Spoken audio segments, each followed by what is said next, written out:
ਸਤਨਾਮ ਵਾਹਿਗੁਰੂ ਸਾਹਿਬ JIO. ਨਮਸਤੰ ਅਨੰਤੇ ਨਮਸਤੰ Mahante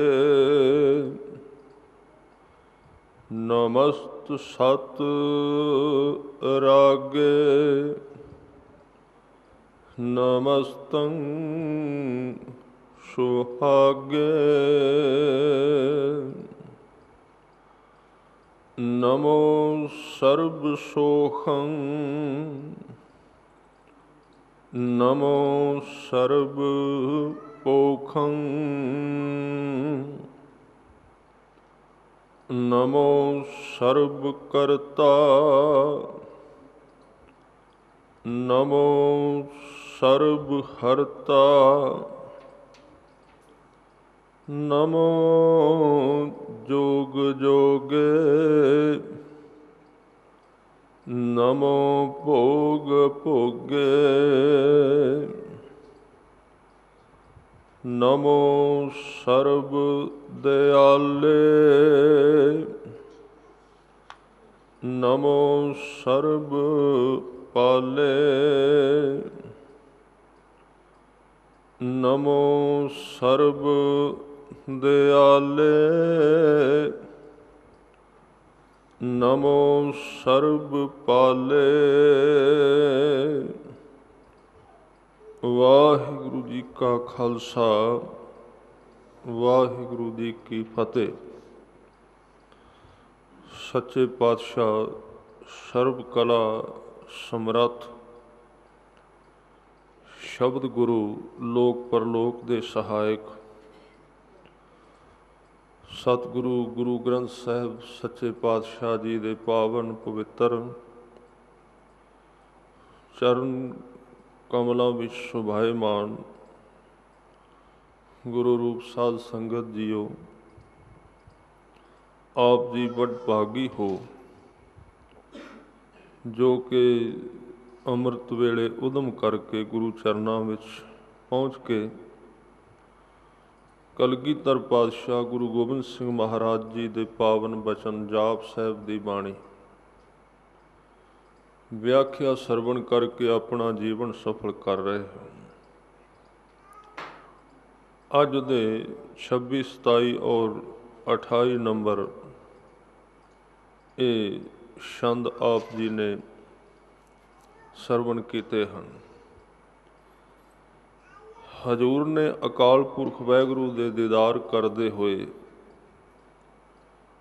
ਉਹਨਾਂ ਦਾ ਇਹ ਸਰੂਪ ਇੱਥੇ ਬਿਆਨ ਕੀਤਾ ਹੈ। ਨਮਸਤੰ ਅਨੰਤੇ, ਅਨੰਤ ਹੈ ਜਿਹਦਾ ਅੰਤ ਕੋਈ ਨਹੀਂ। ਨਮਸਤੰ ਮਹੰਤੇ, ਤੂੰ ਮਹੰਤ ਹੈ, ਤੈਨੂੰ ਨਮਸਕਾਰ ਹੈ। ਮਹੰਤ ਦਾ ਭਾਵ ਹੈ ਬਜ਼ੁਰਗ, ਜਿਹਦੇ ਅੰਦਰ ਬੜੀ ਗੰਭੀਰਤਾ ਹੋਵੇ, ਜਿਹਦੇ ਵਿੱਚ ਬੜੀ ਗਹਿਰਾਈ ਹੋਵੇ, ਜਿਹਦੇ ਅੰਦਰ ਬਹੁਤ ਸਾਰੀ ਡੂੰਘਾਈ ਹੋਵੇ, ਉਹਨੂੰ ਕਹਿੰਦੇ ਮਹੰਤ। ਜਿਵੇਂ ਕਿਸੇ ਮਨੁੱਖ ਦੇ ਜੀਵਨ ਵਿੱਚ ਬੜੀ ਗਹਿਰਾਈ ਹੈ, ਉਸ ਨੂੰ ਮਹੰਤ ਕਹਿੰਦੇ ਨੇ। ਇਸ ਕਰਕੇ ਕਹਿ ਰਹੇ ਨੇ ਤੂੰ ਮਹੰਤ ਹੈ, ਤੇਰੇ ਵਿੱਚ ਬਹੁਤ ਗੰਭੀਰਤਾ ਹੈ, ਤੂੰ ਹਰ ਇੱਕ ਦੀ ਗੱਲ ਸੁਣਦਾ ਹੈ ਪਰ ਉਤੇਜਿਤ ਨਹੀਂ ਹੁੰਦਾ, ਠਹਿਰਿਆ ਹੋਇਆ ਹੈ, ਖੜਾ ਹੋਇਆ, ਤੈਨੂੰ ਕੋਈ ਉਤੇਜਿਤ ਨਹੀਂ ਕਰ ਸਕਦਾ, ਤੈਨੂੰ ਕੋਈ ਕਿਸੇ ਵੀ ਤਰੀਕੇ ਨਾਲ ਤੇਰੇ ਵਿੱਚ ਕਾਲਾਪਣ ਪੈਦਾ ਨਹੀਂ ਹੁੰਦਾ। ਇਹ ਅਕਾਲ ਪੁਰਖ ਵਾਹਿਗੁਰੂ ਦਾ ਇੱਕ ਗੁਣ ਹੈ। ਜਿਉਂ-ਜਿਉਂ ਮਨੁੱਖ ਰੱਬ ਤੋਂ ਦੂਰ ਹੁੰਦਾ ਹੈ, ਤਿਉਂ-ਤਿਉਂ ਉਹਦੇ ਵਿੱਚ ਇਹ ਗੁਣ ਘਟ ਜਾਂਦਾ ਮਹੰਤੀ ਦਾ। ਮਹੰਤ ਸ਼ਬਦ ਵੈਸੇ ਬਹੁਤ ਵੱਡੇ ਅਰਥ ਰੱਖਦਾ ਹੈ, ਉਹਦੇ ਵਿੱਚ ਚੰਚਲਤਾ ਆ ਜਾਂਦੀ ਹੈ, ਉਹਦੇ ਵਿੱਚੋਂ ਗਹਿਰਾਈ ਖਤਮ ਹੋ ਜਾਂਦੀ ਹੈ। ਇੱਕ ਬਹੁਤ ਵੱਡਾ ਰੋਗ ਹੈ ਜਿਹਨੂੰ ਕਹਿੰਦੇ ਆ ਵੀ ਛੋਟੀ ਗੱਲ ਤੋਂ ਆਦਮੀ ਬਹੁਤ ਖਿਝਦਾ ਹੈ। ਆਮ ਕਰਕੇ ਰੋਗ ਅੱਜ ਕੱਲ੍ਹ ਬਹੁਤ ਪ੍ਰਚਲਿਤ ਹੈ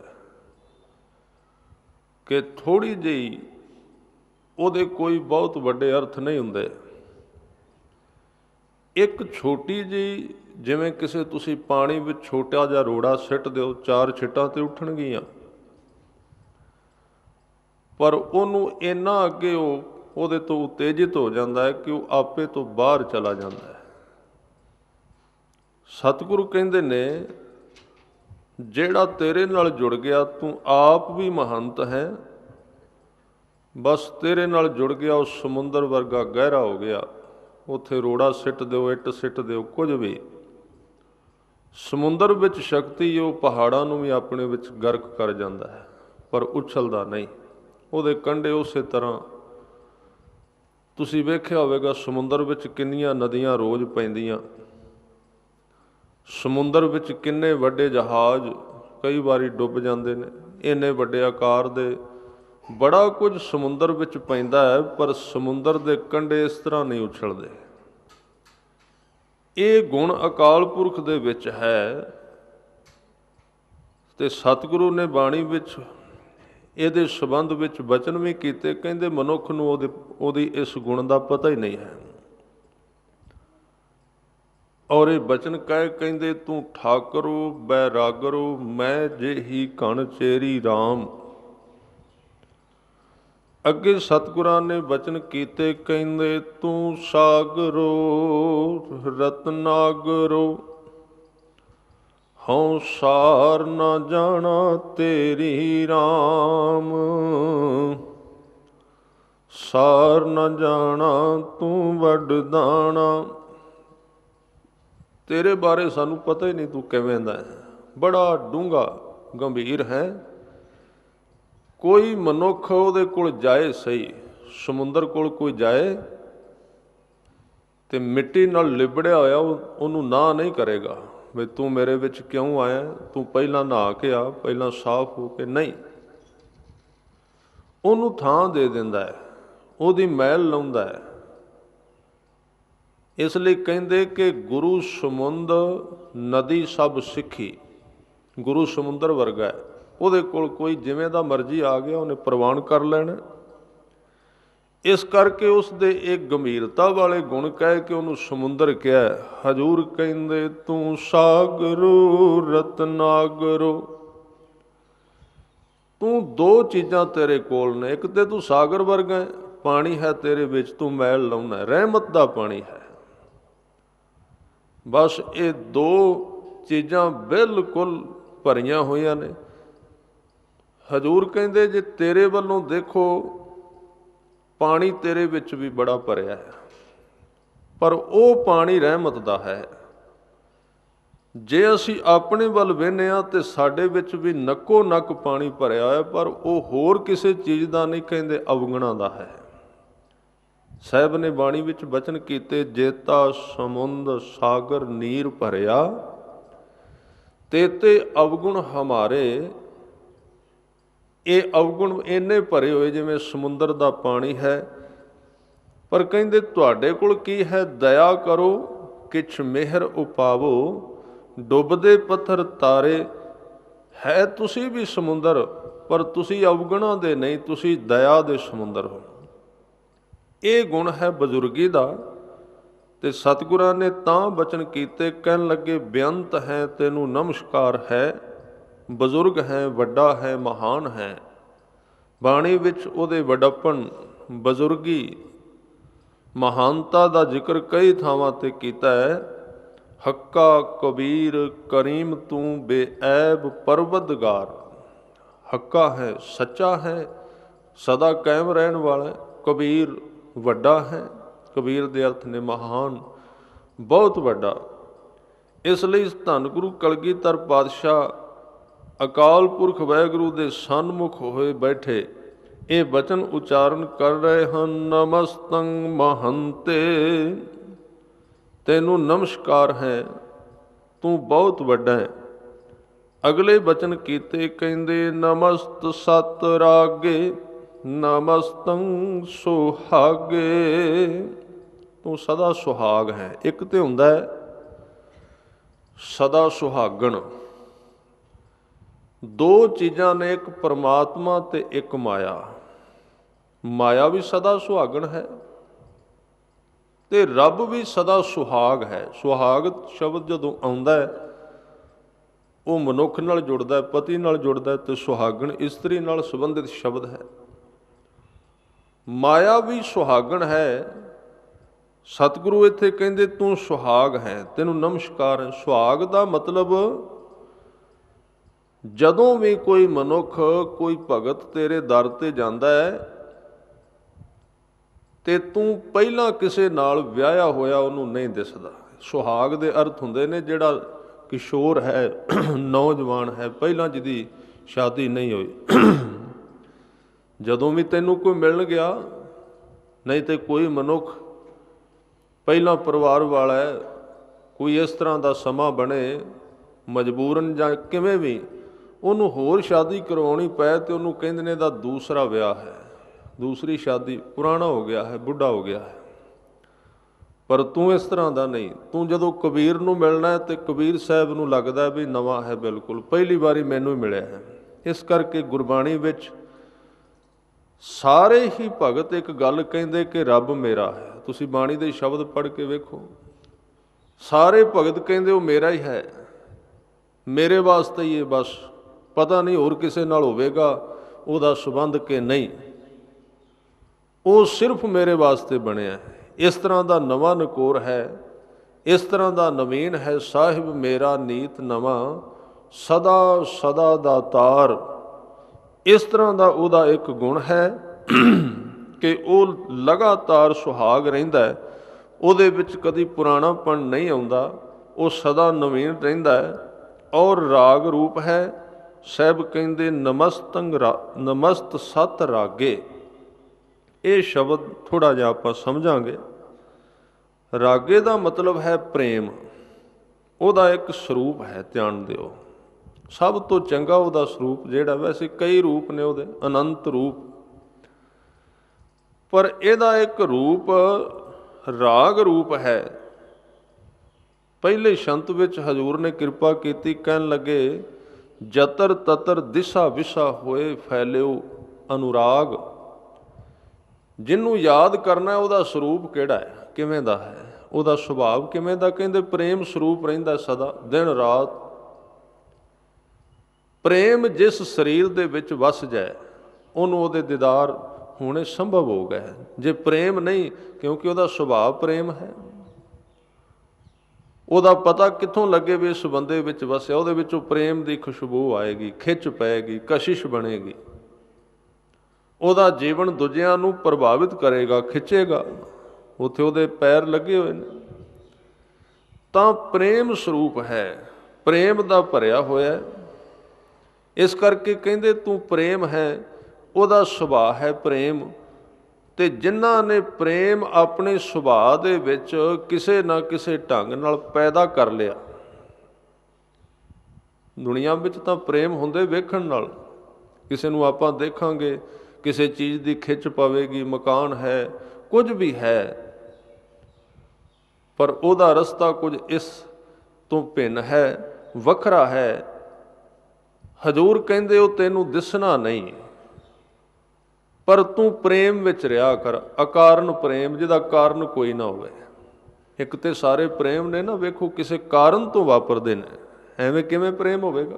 ਕੋਈ ਕਾਰਨ ਹੈ, ਕਿਸੇ ਚੀਜ਼ ਨੂੰ ਵੇਖਿਆ ਤੇ ਪ੍ਰੇਮ ਪੈਦਾ ਹੋ ਗਿਆ, ਉਹਦਾ ਕਾਰਨ ਹੈ, ਕਾਰਨ ਤੋਂ ਪ੍ਰੇਮ ਪੈਦਾ ਹੋਇਆ। ਪਰ ਜਿਹੜਾ ਪ੍ਰੇਮ ਗੁਰੂ ਗ੍ਰੰਥ ਸਾਹਿਬ ਜੀ ਦੀ ਬਾਣੀ ਵਿੱਚ ਆਇਆ ਹੈ ਕਿ ਗੋਬਿੰਦ ਭਾਉ ਭਗਤ ਦਾ ਭੁੱਖਾ, ਕਿ ਜਾਂ ਕੈ ਪ੍ਰੇਮ ਪਦਾਰਥ ਪਾਈਐ ਤਉ ਚਰਨੀ ਚਿਤ ਲਾਈਐ, ਉਹ ਪ੍ਰੇਮ ਜਿਹੜਾ ਗੁਰੂ ਕੇ ਸਵਾਰਿਓ, ਉਹ ਕਿਸੇ ਚੀਜ਼ ਦੇ ਕਾਰਨ ਪੈਦਾ ਨਹੀਂ ਹੋਇਆ ਵੀ ਕਿਸੇ ਨੂੰ ਵੇਖਿਆ ਤੇ ਪ੍ਰੇਮ ਪੈਦਾ ਹੋ ਗਿਆ, ਜਾਂ ਕਿਸੇ ਦਾ ਲੋਭ ਬਣਿਆ ਤੇ ਨਹੀਂ। ਪ੍ਰੇਮ ਜਦੋਂ ਸੁਭਾਅ ਬਣ ਜਾਏ, ਜਿਵੇਂ ਹੁਣ ਸਾਡਾ ਸੁਭਾਅ ਕ੍ਰੋਧ ਹੈ, ਇਹ ਸਾਡਾ ਸੁਭਾਅ ਇੱਕ ਲੋਭ ਬਣ ਗਿਆ, ਲੈਣ ਦੀ ਬਿਰਤੀ ਦਿਨ ਰਾਤ ਅੰਦਰ ਵਸੀ ਹੋਈ ਹੈ।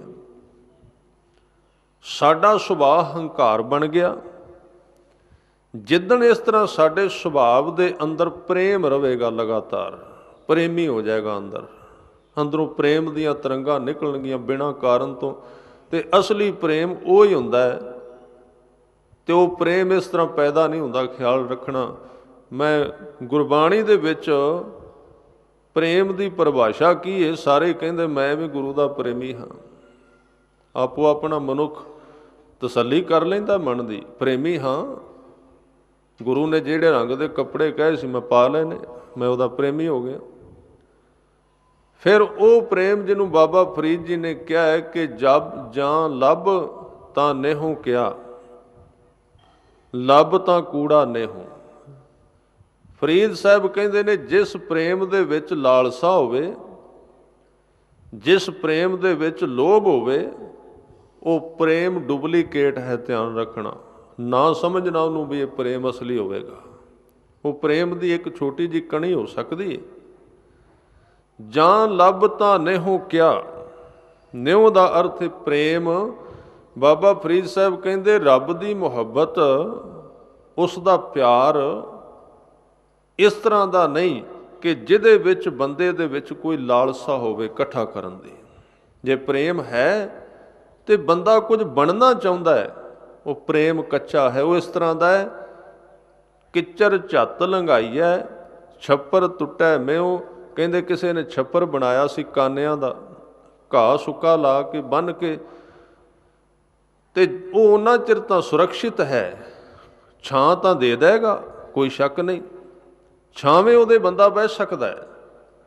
ਪਰ ਜੇ ਕਿਤੇ ਮੋਹਲੇ ਧਾਰ ਬਾਰਿਸ਼ ਆ ਗਈ ਤੇ ਉਹ ਛੱਤ ਜਿਹੜਾ ਹੈ, ਉਹ ਛੱਪੜ ਜਿਹੜਾ ਚੋ ਜਾਏਗਾ, ਉਹ ਮੀਂਹ ਤੋਂ ਨਹੀਂ ਬਚਾ ਸਕਦਾ। ਇਸ ਤਰ੍ਹਾਂ ਜਿਹੜਾ ਪ੍ਰੇਮ ਸਾਨੂੰ, ਸਾਡਾ ਪ੍ਰੇਮ ਜਿਹੜਾ ਲੋਭ ਵਾਲਾ ਹੈ ਨਾ, ਲੈਣ ਦੇ ਆਸਰੇ ਖੜਾ ਹੈ, ਉਹ ਜਿੰਨਾ ਚਿਰ ਕੋਈ ਕਸਵੱਟੀ ਨਾ ਲੱਗੀ ਉਹਨਾਂ ਚਿਰ ਤੇ ਉਹ ਪ੍ਰੇਮ ਲੱਗੇਗਾ ਵੀ ਠੀਕ ਹੈ, ਛਾਂ ਤੇ ਦੇ ਦੇਗਾ, ਤਸੱਲੀ ਕਰਾਈ ਜਾਏਗਾ। ਪਰ ਜਿੱਦਣ ਕਿਤੇ ਕੋਈ ਇਸ ਤਰ੍ਹਾਂ ਦੀ ਗੱਲ ਮੋਹਲੇ ਧਾਰ ਬਾਰਿਸ਼ ਵਾਲੀ ਬਣ ਗਈ, ਉਦਣ ਉਹ ਚੋ ਜਾਏਗਾ, ਉਹਦੇ ਵਿੱਚ ਕਮੀ ਆ ਜਾਏਗੀ, ਉਹਦੇ ਵਿੱਚ ਘਾਟਾ ਪੈ ਸਕਦਾ ਹੈ। ਇਸ ਕਰਕੇ ਰੱਬ ਦਾ ਪ੍ਰੇਮ ਜਿਹੜਾ ਹੈ ਬੇਸ਼ਰਤ ਹੈ, ਤੇ ਹੈ ਹੀ ਉਹ ਅਸਲੀ ਪ੍ਰੇਮ। ਜਿਹੜਾ ਕਿਸੇ ਚੀਜ਼ ਨਾਲ ਪ੍ਰੇਮ ਬਣਿਆ, ਉਹ ਜਿੱਦਣ ਉਹ ਚੀਜ਼ ਨਾ ਰਹੀ ਫਿਰ ਕਿੱਧਰ ਜਾਏਗਾ ਉਹ ਪ੍ਰੇਮ। ਜਿਸ ਵਸਤੂ ਦੇ ਨਾਲ ਪ੍ਰੇਮ ਹੈ, ਪਿਆਰ ਹੈ, ਖਿੱਚ ਹੈ, ਜਿੰਨਾ ਚਿਰ ਉਹ ਹੈ ਉਨਾ ਚਿਰ ਤੋਂ ਬਰਕਰਾਰ ਰਹੇਗਾ। ਜਦੋਂ ਘਟ ਗਿਆ ਫਿਰ ਕਿਵੇਂ ਰਹੇਗਾ? ਜਿਵੇਂ ਜਵਾਨੀ ਹੈ, ਜਵਾਨੀ ਦੇ ਕਾਰਨ ਸਨੇਹ ਹੈ, ਮੋਹ ਹੈ, ਪਿਆਰ ਹੈ, ਤਾਂ ਜਿੱਦਣ ਜਵਾਨੀ ਘਟ ਗਈ ਉਦਣ ਉਹ ਪ੍ਰੇਮ ਘਟ ਗਿਆ, ਬੁਢੇਪਾ ਆ ਗਿਆ। ਤਾਂ ਇਹਦਾ ਮਤਲਬ ਕੀ ਹੈ? ਇਹਦਾ ਮਤਲਬ ਇਹ ਕਿਸੇ ਜਵਾਨੀ ਕਰਕੇ, ਕਿਸੇ ਹੁਸਨ ਕਰਕੇ ਸੀ, ਜਿੱਦਣ ਉਹਦੇ ਵਿੱਚ ਕੋਝਾਪਣ ਆ ਗਿਆ ਉਹ ਪ੍ਰੇਮ ਵਿੱਚ ਚਲਾ ਗਿਆ, ਉਹ ਨਕਲੀ ਹੈ ਸਾਰਾ, ਅਸਲੀ ਨਹੀਂ ਹੈ। ਜਿਸ ਪ੍ਰੇਮ ਦੀ ਗੱਲ, ਜਿਸ ਰਾਗ ਦੀ ਗੱਲ ਗੁਰੂ ਗ੍ਰੰਥ ਸਾਹਿਬ ਵਿੱਚ ਕੀਤੀ ਗਈ ਹੈ ਵੀ ਤੂੰ ਅੰਦਰੋਂ ਪੈਦਾ ਕਰ। ਬਾਬਾ ਫਰੀਦ ਸਾਹਿਬ ਤੇ ਇੱਥੋਂ ਤੱਕ ਕਹਿੰਦੇ ਨੇ ਉਸ ਧਾਰਮਿਕ ਬੰਦੇ ਦਾ ਸਰੀਰ, ਉਸ ਮਨੁੱਖ ਦਾ ਸਰੀਰ ਤੰਦੂਰ ਵਰਗਾ ਹੈ, ਤਪਦਾ ਪਿਆ, ਜਿਹਦੇ ਵਿੱਚ ਪ੍ਰੇਮ ਨਹੀਂ। ਉਸ ਮਨੁੱਖ ਦਾ ਜੀਵਨ ਸ਼ਮਸ਼ਾਨ ਘਾਟ ਵਰਗਾ ਹੈ, ਜਿਹਦੇ ਅੰਦਰ ਪਿਆਰ ਨਹੀਂ ਹੈ, ਪ੍ਰੇਮ ਨਹੀਂ ਹੈ।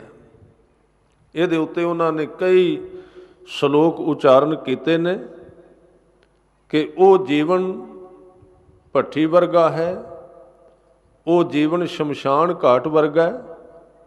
ਤੇ ਉਹਨਾਂ ਨੇ ਬਚਨ ਕੀਤੇ, ਕਹਿੰਦੇ ਬਿਰਹਾ ਬਿਰਹਾ ਆਖੀਐ ਬਿਰਹਾ ਤੂੰ ਸੁਲਤਾਨ, ਫਰੀਦਾ ਜੇ ਘਟ ਜਿਤ ਤਨ ਬਿਰੋਂ ਨਾ ਉਪਜੈ, ਸੋ ਤਨ ਜਾਣ ਮਸਾਨ।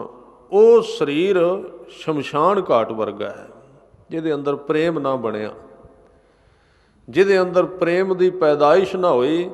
ਕਹਿੰਦੇ ਸ਼ਮਸ਼ਾਨ ਘਾਟ ਵਿੱਚ ਮੁਰਦੇ ਸੜਦੇ ਨੇ, ਅੱਗ ਬਲਦੀ ਰਹਿੰਦੀ ਏ, ਵੈਰਾਨਗੀ ਰਹਿੰਦੀ, ਤੇ ਉਹਦਾ ਜੀਵਨ ਵੈਸੇ ਹੀ ਸ਼ਮਸ਼ਾਨ ਘਾਟ ਵਾਂਗ ਸੜਦਾ ਰਹਿੰਦਾ ਹੈ, ਉਹਦੇ ਵਿੱਚ ਕੁਝ ਨਹੀਂ ਹੁੰਦਾ।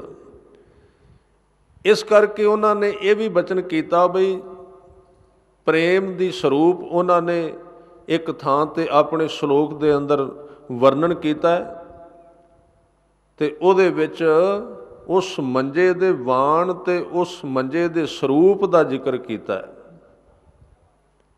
ਜਿਸ ਪ੍ਰੇਮ ਦੇ ਮੰਜੇ ਦੇ ਉੱਤੇ ਬਾਬਾ ਫਰੀਦ ਸੁੱਤੇ ਹੋਏ ਨੇ, ਬੜੀਆਂ ਉਹਨਾਂ ਦੇ ਜੀਵਨ ਦੀਆਂ ਘਟਨਾਵਾਂ ਨੇ। ਤਸਵੀਰਾਂ ਵੀ ਤੁਸੀਂ ਵੇਖੋਗੇ ਵੀ ਕਾਂ ਉਹਨਾਂ ਨੂੰ ਦੇ ਮਾਸ ਨੂੰ ਚੂੰਡ ਰਿਹਾ, ਉਹਨਾਂ ਦੇ ਮਾਸ ਨੂੰ ਖਿੱਚ ਰਿਹਾ, ਤੇ ਉਹ ਕਹਿੰਦੇ ਨੇ ਮੇਰੀਆਂ ਅੱਖਾਂ ਨਾ ਖਾਈ, ਬਾਕੀ ਦਾ ਸਰੀਰ ਜਿੰਨਾ ਹੈ ਤੂੰ ਉਹਨੂੰ ਖਾ ਸਕਣਾ, ਮੈਨੂੰ ਵੇਖਣ ਦੀ ਆਸ ਹੈ, ਮੇਰੇ ਅੰਦਰ ਇੱਕ ਖਿੱਚ ਹੈ, ਮੈਂ ਆਪਣੇ ਪਿਆਰੇ ਨੂੰ ਵੇਖ ਸਕਾਂ। ਇਹ ਸਾਰੀਆਂ ਉਹਨਾਂ ਨੇ ਵਿਚਾਰ ਉਹਦੇ ਵਿੱਚ ਦਿੱਤੇ ਨੇ। ਤਾਂ ਇਹ ਜਿਹੜਾ ਗੁਰਮਤਿ ਦੇ ਅੰਦਰ, ਜਿਹਨੂੰ ਅੱਜ ਕਲਗੀਧਰ ਪਾਤਸ਼ਾਹ ਕਹਿ ਰਹੇ ਨਮਸਤ ਸਤ ਰਾਗੇ, ਇਹ ਰਾਗ ਕਿਵੇਂ ਪੈਦਾ ਹੋਵੇਗਾ? ਇਹਦੇ ਦੋ ਸਾਧਨ ਨੇ। ਇੱਕ ਤਾਂ ਜਿਹੜੀ ਸਾਡੀ ਸੰਸਾਰ ਵੱਲ ਬਿਰਤੀ ਲੱਗੀ ਹੋਈ ਹੈ, ਸੰਸਾਰ ਨੂੰ ਪ੍ਰੇਮ ਕਰ ਰਹੀ ਹੈ, ਉਹਦੇ ਵਿੱਚ ਥੋੜ੍ਹਾ ਜਿਹਾ ਕਾਟਾ ਪਾਏਗਾ, ਥੋੜ੍ਹੀ ਜਿਹੀ ਕਮੀ ਆਏਗੀ, ਤੇ ਉਹ ਐਨਰਜੀ ਇੱਧਰ ਰੱਬ ਵਾਲੇ ਪਾਸੇ ਤੁਰੇਗੀ। ਜਿੰਨਾ ਚਿਰ ਪ੍ਰੀਤ ਬਹੁਤੀ ਗੂੜੀ ਹੈ, ਬਹੁਤੀ ਖਿੱਚ ਹੈ, ਗੁਰੂ ਸਾਹਿਬ ਕਹਿੰਦੇ ਖਾਣ ਜੀਵਨ ਕੀ ਬਹੁਤੀ ਆਸ, ਖਾਣ ਦੀ ਬੜੀ ਆਸ ਹੈ, ਬੰਦਾ ਉਡੀਕਦਾ ਰਹਿੰਦਾ, ਸਵੇਰੇ ਖਾਂਦਾ ਹੈ ਜੇ, ਤੇ ਦੁਪਹਿਰ ਵੱਲ ਉਹਦੀ ਤਵੱਜੋ ਸ਼ੁਰੂ ਹੋ ਜਾਂਦੀ ਹੈ ਵੀ ਹੁਣ ਕੀ ਖਾਣਾ। ਉਹ ਸਾਰੀ ਪ੍ਰੇਮ ਦੀ ਐਨਰਜੀ ਉੱਧਰ ਵਹਿ ਰਹੀ ਹੈ, ਉਹਦੇ ਵਿੱਚ ਉਹਦਾ ਧਿਆਨ ਹੈ। ਫਿਰ ਦੁਪਹਿਰ ਖਾਂਦਾ ਹੈ ਤੇ ਦੁਪਹਿਰ ਰਾਤ ਵੱਲ ਧਿਆਨ ਚਲਾ ਜਾਂਦਾ ਹੈ। ਫਿਰ ਉਹ ਕੱਪੜਿਆਂ ਦੀ ਖਿੱਚ ਵਿੱਚ ਰਹਿੰਦਾ। ਸਾਰੀਆਂ ਛੋਟੀਆਂ ਛੋਟੀਆਂ ਚੀਜ਼ਾਂ ਨੇ ਜਿਹੜੀਆਂ ਬੰਦੇ ਦੀ ਪ੍ਰੇਮ ਦੀ ਸ਼ਕਤੀ ਨੂੰ ਖਾਰਜ ਕਰਦੀਆਂ ਰਹਿੰਦੀਆਂ ਨੇ। ਫਿਰ ਉਹ ਖਾਣ, ਉਹਦੇ ਜਿਉਣ ਦੀ ਆਸ ਬੜੀ ਲੰਬੀ ਹੈ। ਇਸ ਕਰਕੇ ਜਦੋਂ ਬੰਦਾ ਸਾਰਾ ਦਿਨ ਆਪਣੇ ਸਰੀਰ ਦੀ ਸ਼ਕਤੀ ਨੂੰ, ਆਪਣੇ ਮਨ ਦੀ ਸ਼ਕਤੀ ਨੂੰ ਸੰਸਾਰ ਵਿੱਚ ਲਾਈ ਰੱਖਦਾ ਤੇ ਉਹ ਇਸ ਤਰ੍ਹਾਂ ਹੋ ਜਾਂਦਾ ਜਿਵੇਂ ਖਾਲੀ ਭਾਂਡਾ ਹੁੰਦਾ ਹੈ, ਉਹਦੇ ਵਿੱਚ ਹੁੰਦਾ ਕੁਝ ਨਹੀਂ। ਸਾਰਾ ਦਿਨ ਖਾਣ ਦੀ ਲਾਲਸਾ, ਵੇਖਣ ਦੀ ਲਾਲਸਾ, ਸੁਣਨ ਦੀ ਲਾਲਸਾ, ਨਿੰਦਿਆ ਕਰਨ ਦੀ ਲਾਲਸਾ, ਧਨ ਇਕੱਠਾ ਕਰਨ ਦੀ ਲਾਲਸਾ, ਆਪਣੀ ਵਡਿਆਈ ਕਰਾਉਣ ਦੀ ਲਾਲਸਾ, ਸਾਰਾ ਦਿਨ ਇਹਨਾਂ ਚੀਜ਼ਾਂ ਤੇ ਆਪਣੇ ਸਰੀਰ ਵਿਚਲੀ ਸ਼ਕਤੀ ਨੂੰ, ਧਿਆਨ ਸ਼ਕਤੀ ਨੂੰ ਗਵਾਈ ਜਾਂਦਾ ਹੈ। ਤੇ ਜਦੋਂ ਸਾਰਾ ਦਿਨ ਗਵਾ ਕੇ ਸ਼ਾਮ ਨੂੰ ਸੌਂਦਾ ਹੈ, ਸਵੇਰੇ ਉੱਠ ਕੇ ਫਿਰ ਨਿਤਨੇਮ ਕਰਨਾ ਸ਼ੁਰੂ ਕਰਦਾ ਹੈ, ਫਿਰ ਕਹਿੰਦਾ ਮਨ ਨਹੀਂ ਟਿਕਦਾ, ਰਸ ਨਹੀਂ ਆਉਂਦਾ। ਹੁਣ ਉਹ ਰਸ ਕਿੱਥੋਂ ਆਵੇਗਾ? ਰਸ ਤਾਂ ਜਿਹੜਾ ਅਸੀਂ ਪਹਿਲੇ ਦਿਨ ਵਿੱਚ ਸਾਰਾ ਖਿੰਡਾ ਦਿੱਤਾ, ਗਵਾ ਦਿੱਤਾ ਉਸ ਨੂੰ। ਉਹ ਤੇ ਅੰਦਰ ਤਾਂ ਡੀਜ਼ਲ ਹੀ ਨਹੀਂ, ਸਲਫ ਮਾਰੀ ਜਾਉਣ ਜਿੰਨਾ ਮਰਜ਼ੀ, ਕੀ ਹੋਵੇਗਾ? ਇਸ ਤਰ੍ਹਾਂ ਹੀ ਚੱਲਦਾ ਹੈ। ਡੀਜ਼ਲ ਤਾਂ ਬੇਕਾਰ ਪਾਸੇ ਵੱਲ, ਗੱਡੀ ਦਾ ਤੇਲ ਤਾਂ ਖਤਮ ਕਰ ਲਿਆ ਪਹਿਲਾਂ ਚਲਾ ਕੇ ਸਾਰਾ ਦਿਨ, ਅੰਦਰਲੀ ਸ਼ਕਤੀ ਤੇ ਗਵਾਚ ਗਈ ਦਿਨੇ ਦਿਨੇ, ਉਹਨੂੰ ਤੇ ਕਵਰ ਨਹੀਂ ਕੀਤਾ, ਇਕੱਠਾ ਨਹੀਂ ਕੀਤਾ। ਹੁਣ ਜਦੋਂ ਖਾਲੀ ਭਾਂਡੇ ਨਾਲ ਬੰਦਾ ਅਗਲੇ ਦਿਨ ਕੋਈ ਜਪ ਤਪ ਕਰਦਾ ਹੈ, ਉੱਥੇ ਕਹਿੰਦਾ ਧਿਆਨ ਨਹੀਂ ਟਿਕਦਾ। ਤੇ ਜਿਨ੍ਹਾਂ ਦਾ ਟਿਕਦਾ ਉਹ ਵੀ ਸੁੱਕਾ ਜਿਹਾ, ਉਹ ਜ਼ੋਰ ਲਾ ਕੇ ਅਭਿਆਸ ਕਰ ਲੈਂਦੇ ਨੇ।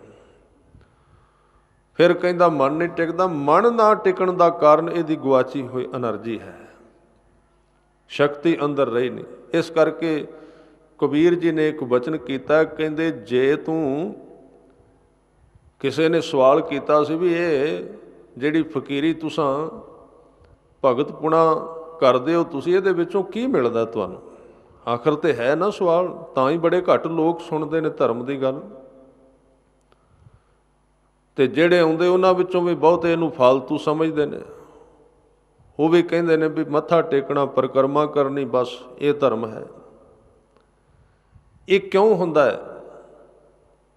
ਕਿਉਂਕਿ ਇਹਦੇ ਵਿੱਚੋਂ ਬੰਦੇ ਨੂੰ ਮਿਲਦਾ ਕੁਝ ਨਹੀਂ ਦਿਸਦਾ, ਔਰ ਜਿਹੜੇ ਲੱਗੇ ਹੋਏ ਨੇ ਉਹ ਠੀਕ ਢੰਗ ਨਾਲ ਨਹੀਂ ਜਦੋਂ ਕਰਦੇ, ਮਿਲਦਾ ਉਹਨਾਂ ਨੂੰ ਵੀ ਕੁਝ ਨਹੀਂ। ਇਹ ਵੀ ਸੱਚ ਹੈ। ਜਿਨ੍ਹਾਂ ਨੇ ਆਪਣੀ ਸਾਰੀ ਜ਼ਿੰਦਗੀ ਹੀ ਲਾ ਦਿੱਤੀ, ਉਹਨਾਂ ਵੱਲੋਂ ਵੇਖ ਕੇ ਦੂਜੇ ਲੋਕਾਂ ਨੇ ਧਾਰਮਿਕ ਬਣਨਾ ਸੀ ਨਾ, ਵੀ ਇਹ ਕਿਵੇਂ ਦੇ ਨੇ, ਇਹਨਾਂ ਦਾ ਦੁੱਖ ਹਟਿਆ ਕਿ ਨਹੀਂ, ਇਹਨਾਂ ਵਿੱਚੋਂ ਕਲ ਕਲੇਸ਼ ਖਤਮ ਹੋਇਆ ਕਿ ਨਹੀਂ, ਇਹਨਾਂ ਦਾ ਕ੍ਰੋਧ ਮਰਿਆ ਕਿ ਨਹੀਂ, ਇਹਨਾਂ ਵਿੱਚ ਮੇਰ ਤੇਰ ਖਤਮ ਹੋਈ ਹੈ ਕਿ ਨਹੀਂ। ਤੇ ਉਹ ਜਦੋਂ ਇਸ ਤਰ੍ਹਾਂ ਦੇ ਧਾਰਮਿਕ ਲੋਕਾਂ ਨੂੰ ਵੇਖਦੇ ਨੇ ਵੀ ਇਹ ਤਾਂ ਉਹ ਸਾਰੇ ਹੀ ਅਵਗੁਣ ਇਹਨਾਂ ਵਿੱਚ ਵੀ ਨੇ ਜਿਹੜੇ ਸਾਡੇ ਵਿੱਚ ਨੇ, ਸਗੋਂ ਜ਼ਿਆਦਾ ਗਿਣਤੀ ਵਿੱਚ। ਕਿਉਂਕਿ ਜਿਹੜਾ ਸੰਸਾਰੀ ਹੈ ਉਹ ਤੇ ਆਪਣੀ ਸ਼ਕਤੀ ਨੂੰ ਹੋਰ ਰਾਹਾਂ ਤੇ ਖਾਰਜ ਕਰਕੇ ਵਿਹਲਾ ਹੋ ਜਾਂਦਾ, ਉਹ ਬਹੁਤਾ ਕ੍ਰੋਧੀ ਨਹੀਂ ਹੁੰਦਾ। ਉਹ ਗਵਾ ਲੈਂਦਾ ਆਪਣੀ ਸ਼ਕਤੀ ਨੂੰ, ਖਿੰਡਾ ਦਿੰਦਾ। ਪਰ ਜਿਹੜਾ ਧਾਰਮਿਕ ਬੰਦਾ, ਉਹਦੇ ਉੱਤੇ ਅੰਕੁਸ਼ ਲੱਗ ਗਿਆ, ਉਹਦੇ ਉੱਤੇ ਜਾਬਤਾ ਲਾਗੂ ਹੋ ਗਿਆ ਵੀ ਤੂੰ ਨਹੀਂ ਕੁਝ ਕਰਨਾ ਹੈ, ਉਹਦੇ ਉੱਤੇ ਪਾਬੰਦੀ ਲੱਗ ਜਾਂਦੀ, ਰੁਕਾਵਟ ਪੈ ਜਾਂਦੀ। ਤੇ ਜਦੋਂ ਐਨਰਜੀ ਬੰਦ ਹੁੰਦੀ ਹੈ, ਕ੍ਰੋਧ ਵੱਧ ਜਾਂਦਾ, ਲੋਭ ਵੱਧ ਜਾਂਦਾ, ਮੋਹ ਵੱਧ ਜਾਂਦਾ ਹੈ। ਇਹ ਕਾਰਨ ਹੈ। ਕਈ ਸੰਸਾਰੀ ਬੰਦੇ ਕਹਿੰਦੇ ਨਾ ਵੀ ਧਾਰਮਿਕ ਲੋਕਾਂ ਨੂੰ ਕ੍ਰੋਧ ਬੜਾ ਹੁੰਦਾ, ਜਾਬਤਾ ਲਾਗੂ ਹੋ ਗਿਆ ਉਹਨਾਂ 'ਤੇ। ਇੱਕ ਪਾਸਿਓਂ ਉਹਨਾਂ ਦੇ ਉੱਤੇ ਪਾਬੰਦੀ ਲੱਗ ਗਈ ਕਿ ਤੂੰ ਇੰਨਾ ਜਾਗਣਾ, ਇੰਨਾ ਖਾਣਾ, ਇੰਨਾ ਸੌਣਾ। ਪਰ ਜਿਹੜੀ ਚੀਜ਼ ਨੇ ਉਸ ਰੁਕੀ ਹੋਈ ਦਾਤ ਨੂੰ ਡਿਵੈਲਪ ਕਰਨਾ ਸੀ ਅੰਦਰ, ਸ਼ਕਤੀ ਨੂੰ, ਉਹ ਸ਼ਕਤੀ ਡਿਵੈਲਪ ਕਰਨ ਦਾ ਜਿਹੜਾ ਤਰੀਕਾ, ਉਹ ਸ਼ਬਦ ਦਾ ਅਭਿਆਸ ਉਹਨੂੰ ਕੀਤਾ ਨਹੀਂ, ਠੀਕ ਤਰ੍ਹਾਂ ਨਾਲ ਨਹੀਂ ਕੀਤਾ। ਇਸ ਕਰਕੇ ਉਹ ਅੰਦਰੋਂ ਕਦੀ ਕ੍ਰੋਧ ਨੂੰ ਵਧਾ ਦਿੰਦੀ ਹੈ, ਮੇਰ ਤੇਰ ਨੂੰ ਵਧਾ ਦਿੰਦੀ ਹੈ, ਕਦੀ ਵਾਸ਼ਨਾ ਵਧਾ ਦਿੰਦੀ ਹੈ, ਕਦੀ ਕਿਸੇ ਚੀਜ਼ ਨੂੰ ਉਹਨੇ ਕਿਸੇ ਨਾ ਕਿਸੇ ਪਾਸੇ ਆਪਣਾ ਅਟੈਕ ਕਰਨਾ ਹੈ। ਇਸ ਕਰਕੇ ਬਹੁਤੇ ਕ੍ਰੋਧੀ ਵੀ ਹੁੰਦੇ ਸਨ ਧਾਰਮਿਕ ਲੋਕ। ਤਾਂ ਜਦੋਂ ਸੰਸਾਰ ਦੇ ਲੋਕ ਇਸ ਪੰਕਤੀ ਨੂੰ ਦੇਖਦੇ ਨੇ, ਜਿਹੜੀ ਅਗਲੇ ਪਾਸੇ ਬਹਿ ਕੇ ਪੂਜਾ ਨਮਾਜ਼ ਤੇ ਪਾਠ ਕਰਦੀ ਹੈ, ਜਦੋਂ ਉਹਨਾਂ ਨੂੰ ਵਹਿੰਦੇ ਨੇ ਵੀ ਇੱਕ ਦੂਜੇ ਦੇ ਨਾਲ ਇਹ ਵੀ ਡਾਂਗੋ ਡਾਂਗੀ ਸਭ ਚੱਲਦਾ, ਇੱਕ ਦੂਜੇ ਦੇ ਵੀ ਵਿਰੋਧੀ ਨੇ, ਇੱਕ ਦੂਜੇ ਦੀ ਦਿਨ ਰਾਤ ਨਿੰਦਿਆ ਕਰਦੇ ਨੇ, ਤੇ ਵੇਖਣ ਵਾਲੇ ਜਿਹੜੇ ਨੇ ਉਹਨਾਂ ਦੇ ਮਨ ਦੇ ਅੰਦਰ ਧਰਮ ਦੇ ਪ੍ਰਤੀ ਸ਼ੰਕਾ, ਬੇਚੈਨੀ ਤੇ ਬੇਵਿਸ਼ਵਾਸੀ ਪੈਦਾ ਹੋ ਜਾਂਦੀ ਹੈ। ਉਹ ਫਿਰ ਇਹਦੇ ਨੇੜੇ ਹੀ ਨਹੀਂ ਆਉਂਦੇ। ਇਸ ਕਰਕੇ ਧਰਮ ਨੂੰ ਫੈਲਾਉਣ ਦੀ ਜ਼ਿੰਮੇਵਾਰੀ ਧਾਰਮਿਕ ਲੋਕਾਂ ਦੀ ਹੈ, ਵੀ ਉਹ ਕਿਵੇਂ ਜਿਉਂ ਰਹੇ ਨੇ। ਇਸ ਕਰਕੇ ਗੁਰੂ ਕੇ ਸਵਾਰਿਓ, ਜੇ ਪ੍ਰੇਮ ਨਹੀਂ ਹੋਇਆ ਪੈਦਾ ਜੀਵਨ ਵਿੱਚ, ਬਾਬਾ ਫਰੀਦ ਜੀ ਨੇ ਐਵੇਂ ਨਹੀਂ ਕਹਿ ਦਿੱਤਾ ਸ਼ਮਸ਼ਾਨ ਘਾਟ ਵਰਗਾ ਉਸ ਧਾਰਮਿਕ ਬੰਦੇ ਦਾ ਜੀਵਨ ਜਿਹਦੇ ਅੰਦਰ ਪ੍ਰੇਮ ਨਹੀਂ। ਵਾਕਈ ਉਹ ਸ਼ਮਸ਼ਾਨ ਘਾਟ ਹੈ, ਕਿਉਂਕਿ ਉਹਦੇ ਵਿੱਚੋਂ ਲਾਟਾਂ ਨਿਕਲਦੀਆਂ, ਉਹਦੇ ਵਿੱਚ ਸਵਾਹ ਬਣ ਜਾਂਦੀ ਹੈ, ਜੀਵਨ ਸੜ ਬਲ ਜਾਂਦਾ ਹੈ। ਤੇ ਸਤਿਗੁਰੂ ਨੇ ਸਾਫ਼-ਸਾਫ਼ ਕਹਿ ਦਿੱਤਾ, ਕਹਿੰਦੇ ਹਰ ਬਿਨ ਜੀਓ ਜਲ ਬਲ ਜਾਓ, ਹਰ ਬਿਨ ਜੀਓ ਜਲ ਬਲ ਜਾਓ, ਮੈਂ ਆਪਣਾ ਗੁਰ ਪੂਛ ਦੇਖਿਆ ਅਵਰ ਨਾਹੀ ਥਾਉ। ਕਹਿੰਦੇ ਇਸ ਤਰ੍ਹਾਂ ਦੇ ਬੰਦੇ ਕੋਲ ਭਾਵੇਂ ਕਰ ਕਰਕੇ ਜਪ ਤਪ ਮੋਤੀਆਂ ਦੇ ਮੰਦਰ ਕਿਉਂ ਨਾ ਬਣੇ ਹੋਣ, ਜਿੰਨਾ ਚਿਰ ਉਹਦੇ ਅੰਦਰ ਨਾਮ ਤੇ ਪ੍ਰੇਮ ਨਹੀਂ ਇਕੱਠਾ ਹੋਇਆ, ਉਹ ਤੇ ਜਪ ਤਪ ਮਿਹਨਤ ਕੀਤੀ ਸੀ, ਉਹਦਾ ਫਲ ਮਿਲ ਗਿਆ, ਵੱਡੀ ਗੱਲ ਨਹੀਂ। ਕਿਉਂਕਿ ਧਰਮ ਦੇ ਕਿਸੇ ਵੀ ਅਭਿਆਸ ਦੇ ਬਾਹਰਲੇ ਵੀ ਫਲ ਹੈਣ, ਸੰਸਾਰ ਦੀਆਂ ਚੀਜ਼ਾਂ ਵੀ ਮਿਲਦੀਆਂ, ਉਹ ਤਾਂ ਉਹਦੇ ਨਾਲ ਮਿਲ ਗਈ। ਤਾਂ ਉਹਦੇ ਨਾਲ ਅੰਦਰ ਨਹੀਂ ਠੰਡਾ ਹੋਇਆ। ਸਹਿਬ ਕਹਿੰਦੇ ਮੋਤੀ ਤਾਂ ਮੰਦਰ ਉਸਰੈ ਰਤਨੀ ਤਾਂ ਹੋਏ ਜੜਾਉ, ਕਸਤੂਰ ਕੁੰਗੂ ਅਗਰ ਚੰਦਨ ਲੀਪਿਆਵੈ ਚਾਉ, ਮਤ ਦੇਖ ਭੂਲਾਂ ਵਿਸਰੈ ਤੇਰਾ ਚਿਤ ਨਾ ਆਵੈ ਨਾਉ। ਇਹ ਨਾਉ ਜਿਹੜਾ ਲਫ਼ਜ਼ ਇਹ ਬਹੁਤ ਪਿਆਰਾ ਹੈ। ਜੇ ਚਿੱਤ ਵਿੱਚ ਨਾਉ ਨਹੀਂ ਆਇਆ, ਨਾਮ ਕੀ ਹੈ ਉਹਦਾ ਸੁਭਾਅ ਹੀ ਉਹਦਾ ਨਾਮ ਹੈ। ਨਾਮ ਜਪਣਾ ਕੱਲਾ ਨਾਮ ਨਹੀਂ, ਖਿਆਲ ਰੱਖਣਾ, ਇਹ ਧਿਆਨ ਵਿੱਚ ਰੱਖਣਾ। ਨਾਮ ਦੀ ਸ਼ੁਰੂਆਤ ਜਪਣ ਤੋਂ ਸ਼ੁਰੂ ਹੁੰਦੀ ਹੈ ਕਿ ਕੋਈ ਜਪੇ 2 ਘੰਟੇ, ਸ਼ੁਰੂਆਤ ਹੈ। ਉਹਨੂੰ ਨਮਸਕਾਰ ਸਾਰਸਨਾ ਤਨ ਤਨ ਹੈ। ਪਰ ਨਾਮ ਜਪਣਾ ਕੱਲਾ ਨਾਮ ਨਹੀਂ, ਖਿਆਲ ਰੱਖ ਲੈਣਾ। ਜਿਹੜੇ ਰੱਬ ਦੇ ਸੁਭਾਅ ਦੱਸੇ ਨੇ ਗੁਰਬਾਣੀ ਵਿੱਚ, ਉਦਾਰ ਹੈ, ਸਰਲ ਹੈ, ਕਿਸੇ ਦਾ ਦੁੱਖ ਨਹੀਂ ਕਰਦਾ ਮਨ ਵਿੱਚ, ਸਾਰਿਆਂ ਦਾ ਭਲਾ ਲੋਚਦਾ ਹੈ, ਇਹ ਸੁਭਾਅ ਵੀ ਨਾਲੋਂ ਨਾਲ ਨਾਮ ਦੇ ਜਪ ਦੇ ਨਾਲ ਨਾਲ ਖਿੱਚਣਾ ਧਾਰਮਿਕ ਬੰਦੇ ਨੇ। ਜੇ ਇਹ ਨਹੀਂ ਆਇਆ, ਕੱਲਾ ਜਪ ਨਾਮ ਕੋਈ ਨਹੀਂ, ਜੇ ਐਵੇਂ ਭੁਲੇਖੇ ਵਿੱਚ ਨਾ ਰਹਿਣਾ। ਬੜੇ ਜਪਦੇ ਨੇ ਪਏ, ਹਾਂ ਉਹਦੇ ਨਾਲ ਇਹ ਹੋ ਜਾਏਗਾ, ਤੁਸੀਂ ਕਿਸੇ ਸ਼ਬਦ ਨੂੰ ਬਹੁਤਾ ਤੇਜ਼ ਜਪੋ, ਧਿਆਨ ਰੁਕ ਜਾਏਗਾ। ਧਿਆਨ ਹੈ ਨਾ, ਬ੍ਰੇਕ ਹੈ ਸ਼ਬਦ, ਧਿਆਨ ਰੁਕ ਜਾਏਗਾ। ਉਹ ਕਹਿਣਗੇ ਧਿਆਨ ਲੱਗ ਜਾਂਦਾ ਹੈ। ਧਿਆਨ ਲੱਗਣ ਦੇ ਬਹੁਤੇ ਅਰਥ ਜ਼ਿਆਦੇ ਨਹੀਂ, ਬੜਿਆਂ ਦਾ ਲੱਗਾ ਹੋਇਆ ਹੈ। ਤੁਸੀਂ ਸਵਾਸਾਂ ਦੀ ਗਤੀ ਘੱਟ ਕਰ ਲਓ, ਧਿਆਨ ਟਿਕਣਾ ਸ਼ੁਰੂ ਹੋ ਜਾਏਗਾ। ਹੋਰ ਕੰਮ ਕਰੋ, ਬੜੇ ਨੇ ਸਰੀਰ ਦੇ ਸਾਧਨ ਨੇ, ਕਿਸੇ ਸ਼ਬਦ ਨੂੰ ਬਹੁਤੀ ਤੇਜ਼ੀ ਨਾਲ ਜਪੋ, ਮਨ ਨੂੰ ਦੌੜਨ ਦਾ ਮੌਕਾ ਹੀ ਨਹੀਂ ਮਿਲਦਾ। ਜਿਹੜੀਆਂ ਗੱਲਾਂ ਉਹਨੇ ਹੋਰ ਕੱਢਣੀਆਂ ਸਨ ਉਹ ਸ਼ਬਦ ਦੇ ਰਾਹੀਂ ਇੱਧਰ ਸੈਟਿੰਗ ਕਰ ਦਿੱਤੀ, ਧਿਆਨ ਰੁਕ ਗਿਆ। ਲੋਕ ਕਹਿੰਦੇ ਨੇ ਧਿਆਨ ਲੱਗ ਗਿਆ ਹੈ।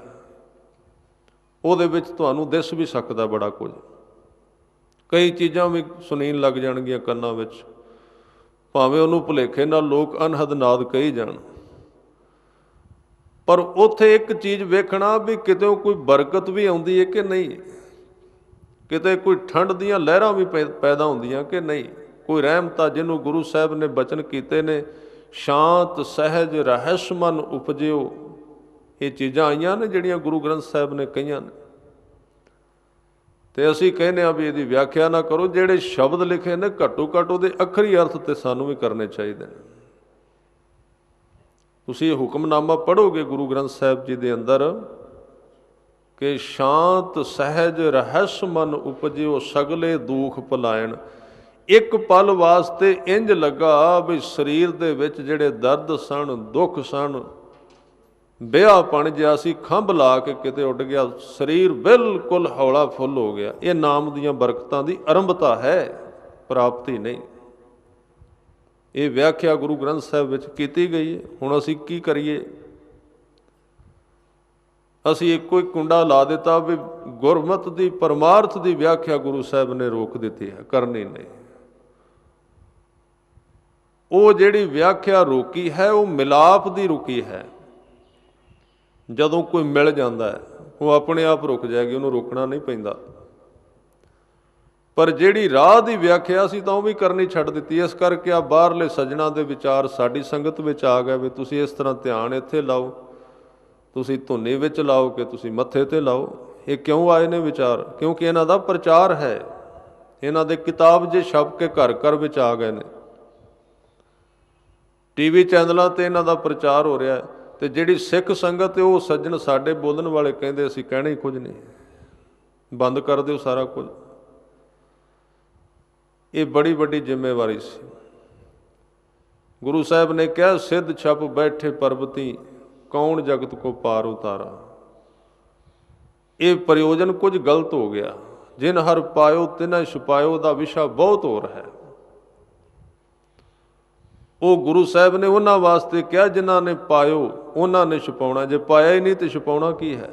ਪਾਏ ਕੋਈ ਨਹੀਂ ਅਜੇ।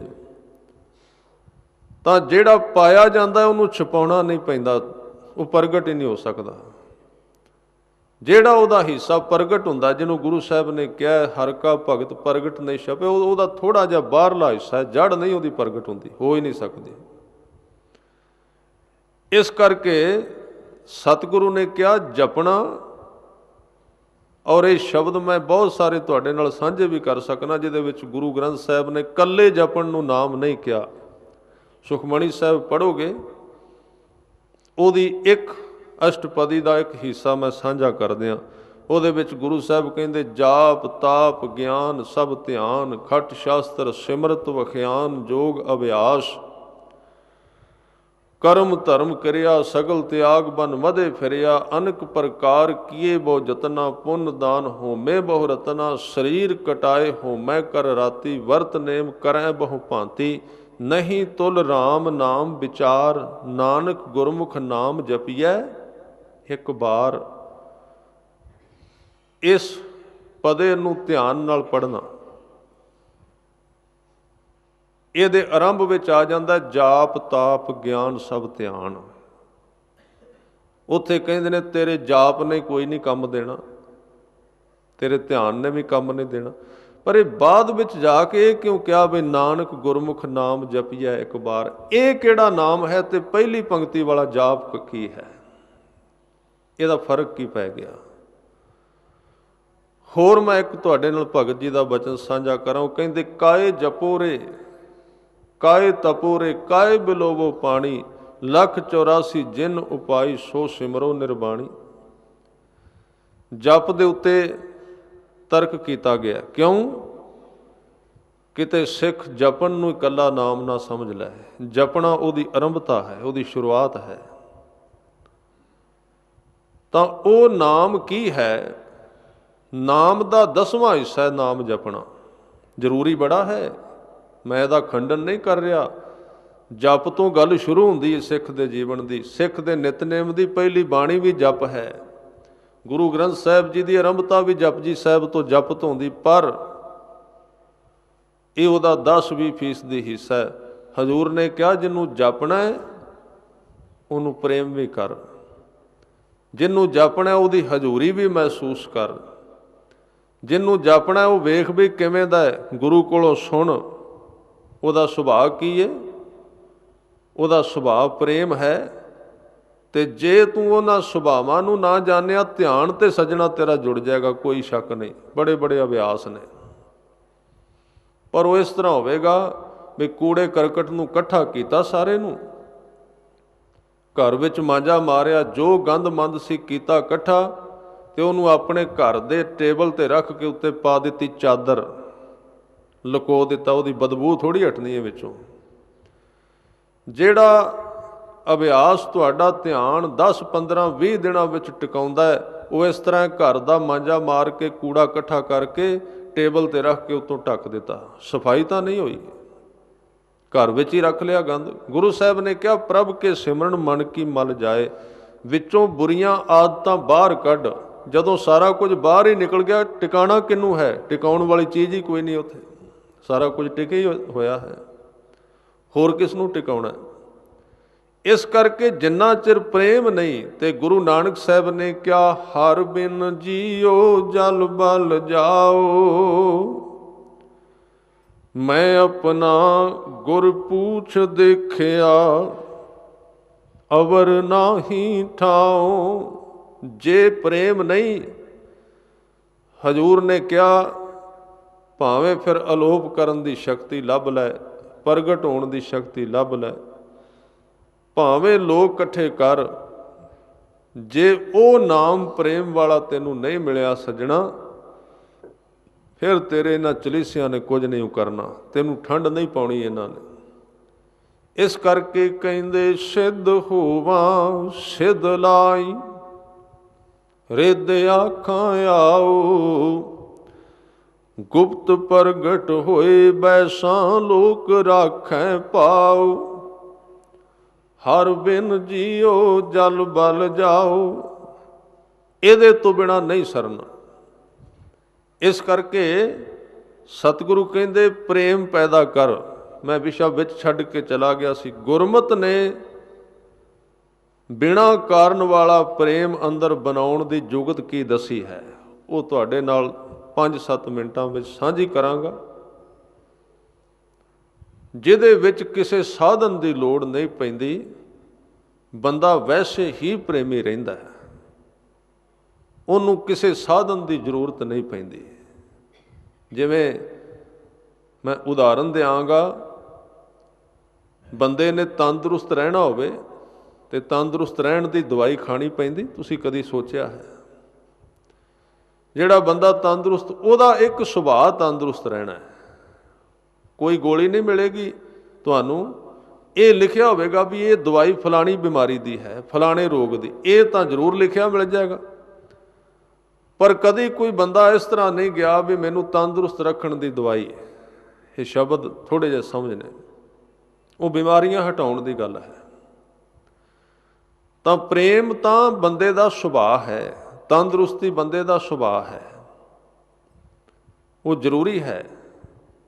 ਤਾਂ ਉਹ ਕਿਵੇਂ ਪੈਦਾ ਹੋਵੇਗਾ? ਜਿਹਦੇ ਵਿੱਚ ਕੋਈ ਸਾਧਨ ਨਹੀਂ, ਆਪਣੇ ਆਪ ਹੈ। ਉਹਦੀ ਧੰਨ ਗੁਰੂ ਗ੍ਰੰਥ ਸਾਹਿਬ ਜੀ ਨੇ ਵਿਆਖਿਆ ਕੀਤੀ, ਕਹਿੰਦੇ ਸੱਜਣਾ ਜਿਹੜੀ ਤੇਰੇ ਅੰਦਰ ਰਾਮ ਕੀ ਅੰਸ਼ ਰੱਬ ਨੇ ਪਾਈ ਹੈ ਜਿੰਦ, ਆਪਣਾ ਰੂਪ ਤੇਰੇ ਵਿੱਚ ਰੱਖਿਆ ਤਾਂ ਤੂੰ ਤੁਰਿਆ, ਹਰ ਤੁਮ ਮੈਂ ਜੋਤ ਰੱਖੀ ਤਾਂ ਤੂੰ ਜਗ ਮੈਂ ਆਇਆ।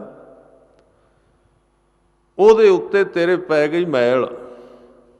ਉਹ ਜਿਹੜੀ ਜੋਤ ਹੈ ਨਾ, ਉਹਦਾ ਸੁਭਾਅ ਹੈ ਪ੍ਰੇਮ। ਉਹਦੇ ਵਿੱਚੋਂ ਲਗਾਤਾਰ ਪ੍ਰੇਮ ਨਿਕਲ ਰਿਹਾ ਹੈ। ਉਹਨੂੰ ਕਹਿਣਾ ਨਹੀਂ ਪੈਂਦਾ ਤੂੰ ਪ੍ਰੇਮ ਕਰ। ਜਿਵੇਂ ਚੁੱਲ੍ਹ ਵਿੱਚ ਬਲਦੀ ਹੋਈ ਅੱਗ ਨੂੰ ਕਹਿਣਾ ਨਹੀਂ ਪੈਂਦਾ ਵੀ ਤੂੰ ਗਰਮ ਹੋ, ਨਹੀਂ, ਗਰਮੀ ਉਹਦੇ ਵਿੱਚੋਂ ਆਪਣੇ ਆਪ ਨਿਕਲ ਰਹੀ ਹੈ। ਜਿਵੇਂ ਬਰਫ਼ ਨੂੰ ਕਹਿਣਾ ਨਹੀਂ ਪੈਂਦਾ ਵੀ ਤੂੰ ਠੰਡਾ ਕਰ ਕਿਸੇ ਚੀਜ਼ ਨੂੰ, ਉਹਦਾ ਸੁਭਾਅ ਹੀ ਠੰਡ ਹੈ। ਜਿਵੇਂ ਬਰਫ਼ ਤੇ ਅੱਗ ਦਾ ਸੁਭਾਅ ਹੈ ਠੰਡਾ ਤੇ ਗਰਮ, ਇਸ ਤਰ੍ਹਾਂ ਜਿਹੜੀ ਜਿੰਦ ਜੋਤ ਸਾਡੇ ਵਿੱਚ ਅਕਾਲ ਪੁਰਖ ਵਾਹਿਗੁਰੂ ਨੇ ਰੱਖੀ ਹੈ ਉਹਦਾ ਸੁਭਾਅ ਹੈ ਪ੍ਰੇਮ। ਉਹਦੇ ਉੱਤੇ ਅਸੀਂ ਪਾ ਦਿੱਤਾ ਗੰਦ ਮੰਦ ਹੰਕਾਰ ਦਾ, ਮੋਹ ਦਾ, ਪਕੜ ਦਾ, ਸੰਸਾਰ ਦਾ। ਸਤਿਗੁਰੂ ਨੇ ਕਿਹਾ ਗੁਰੂ ਕੇ ਸ਼ਬਦ ਦੀ ਕਮਾਈ ਨਾਲ ਆਪਣੀ ਜਿੰਦ ਦੇ ਉੱਤੋਂ ਇਹਨਾਂ ਪਾਪਾਂ ਦੀ ਮੈਲ ਨੂੰ ਲਾਹ ਦੇ। ਜਿੱਦਣ ਸਾਰੀ ਲੈ ਗਈ ਪ੍ਰੇਮ ਆਪਣੇ ਆਪ ਤੇਰੇ ਅੰਦਰ ਪ੍ਰਗਟ ਹੋ ਜਾਣਾ, ਉਹ ਅਸਲੀ ਪ੍ਰੇਮ ਹੋਵੇਗਾ। ਜੁਗਤ ਕੀ ਹੈ? ਅੰਦਰੋਂ ਜਿਉਂ-ਜਿਉਂ ਗੁਰੂ ਕੇ ਸ਼ਬਦ ਦੀ ਕਮਾਈ ਕਰਕੇ ਅਸੀਂ ਆਪਣੇ ਆਪੇ ਦੇ ਬਣਾਏ ਹੋਏ ਝੂਠੇ ਗਿਆਨ ਨੂੰ ਤੋੜਦੇ ਜਾਵਾਂਗੇ, ਆਪਣੀ ਮੱਤ ਟੁੱਟਦੀ ਜਾਏਗੀ। ਜਿੱਦਣ ਆਪਣੀ ਬਣਾਈ ਹੋਈ ਸਾਰੀ ਮੱਤ, ਝੂਠਾ ਗਿਆਨ, ਪਖੰਡ ਸਾਰਾ ਉਤੋਂ ਲੈ ਗਿਆ, ਕਾਮ ਕ੍ਰੋਧ ਲੋਭ ਮੋਹ ਹੰਕਾਰ ਈਰਖਾ ਦਵੈਸ਼ ਮੇਰ ਤੇਰ ਦੀ ਮੈਲ ਸਾਰੀ ਉਤਰ ਗਈ, ਤੇ ਥੱਲਿਓਂ ਇੱਕਦਮ ਉਛਾਲਾ ਮਾਰ ਕੇ ਉਹ ਚਸ਼ਮਾ ਫੁੱਟੇਗਾ। ਇਹਨੂੰ ਕਹਿੰਦੇ ਬੰਦੇ ਦੀ ਆਤਮਾ ਨੰਗੀ ਹੋ ਗਈ, ਉਹਦੇ ਕੱਪੜੇ ਖਤਮ ਹੋ ਗਏ।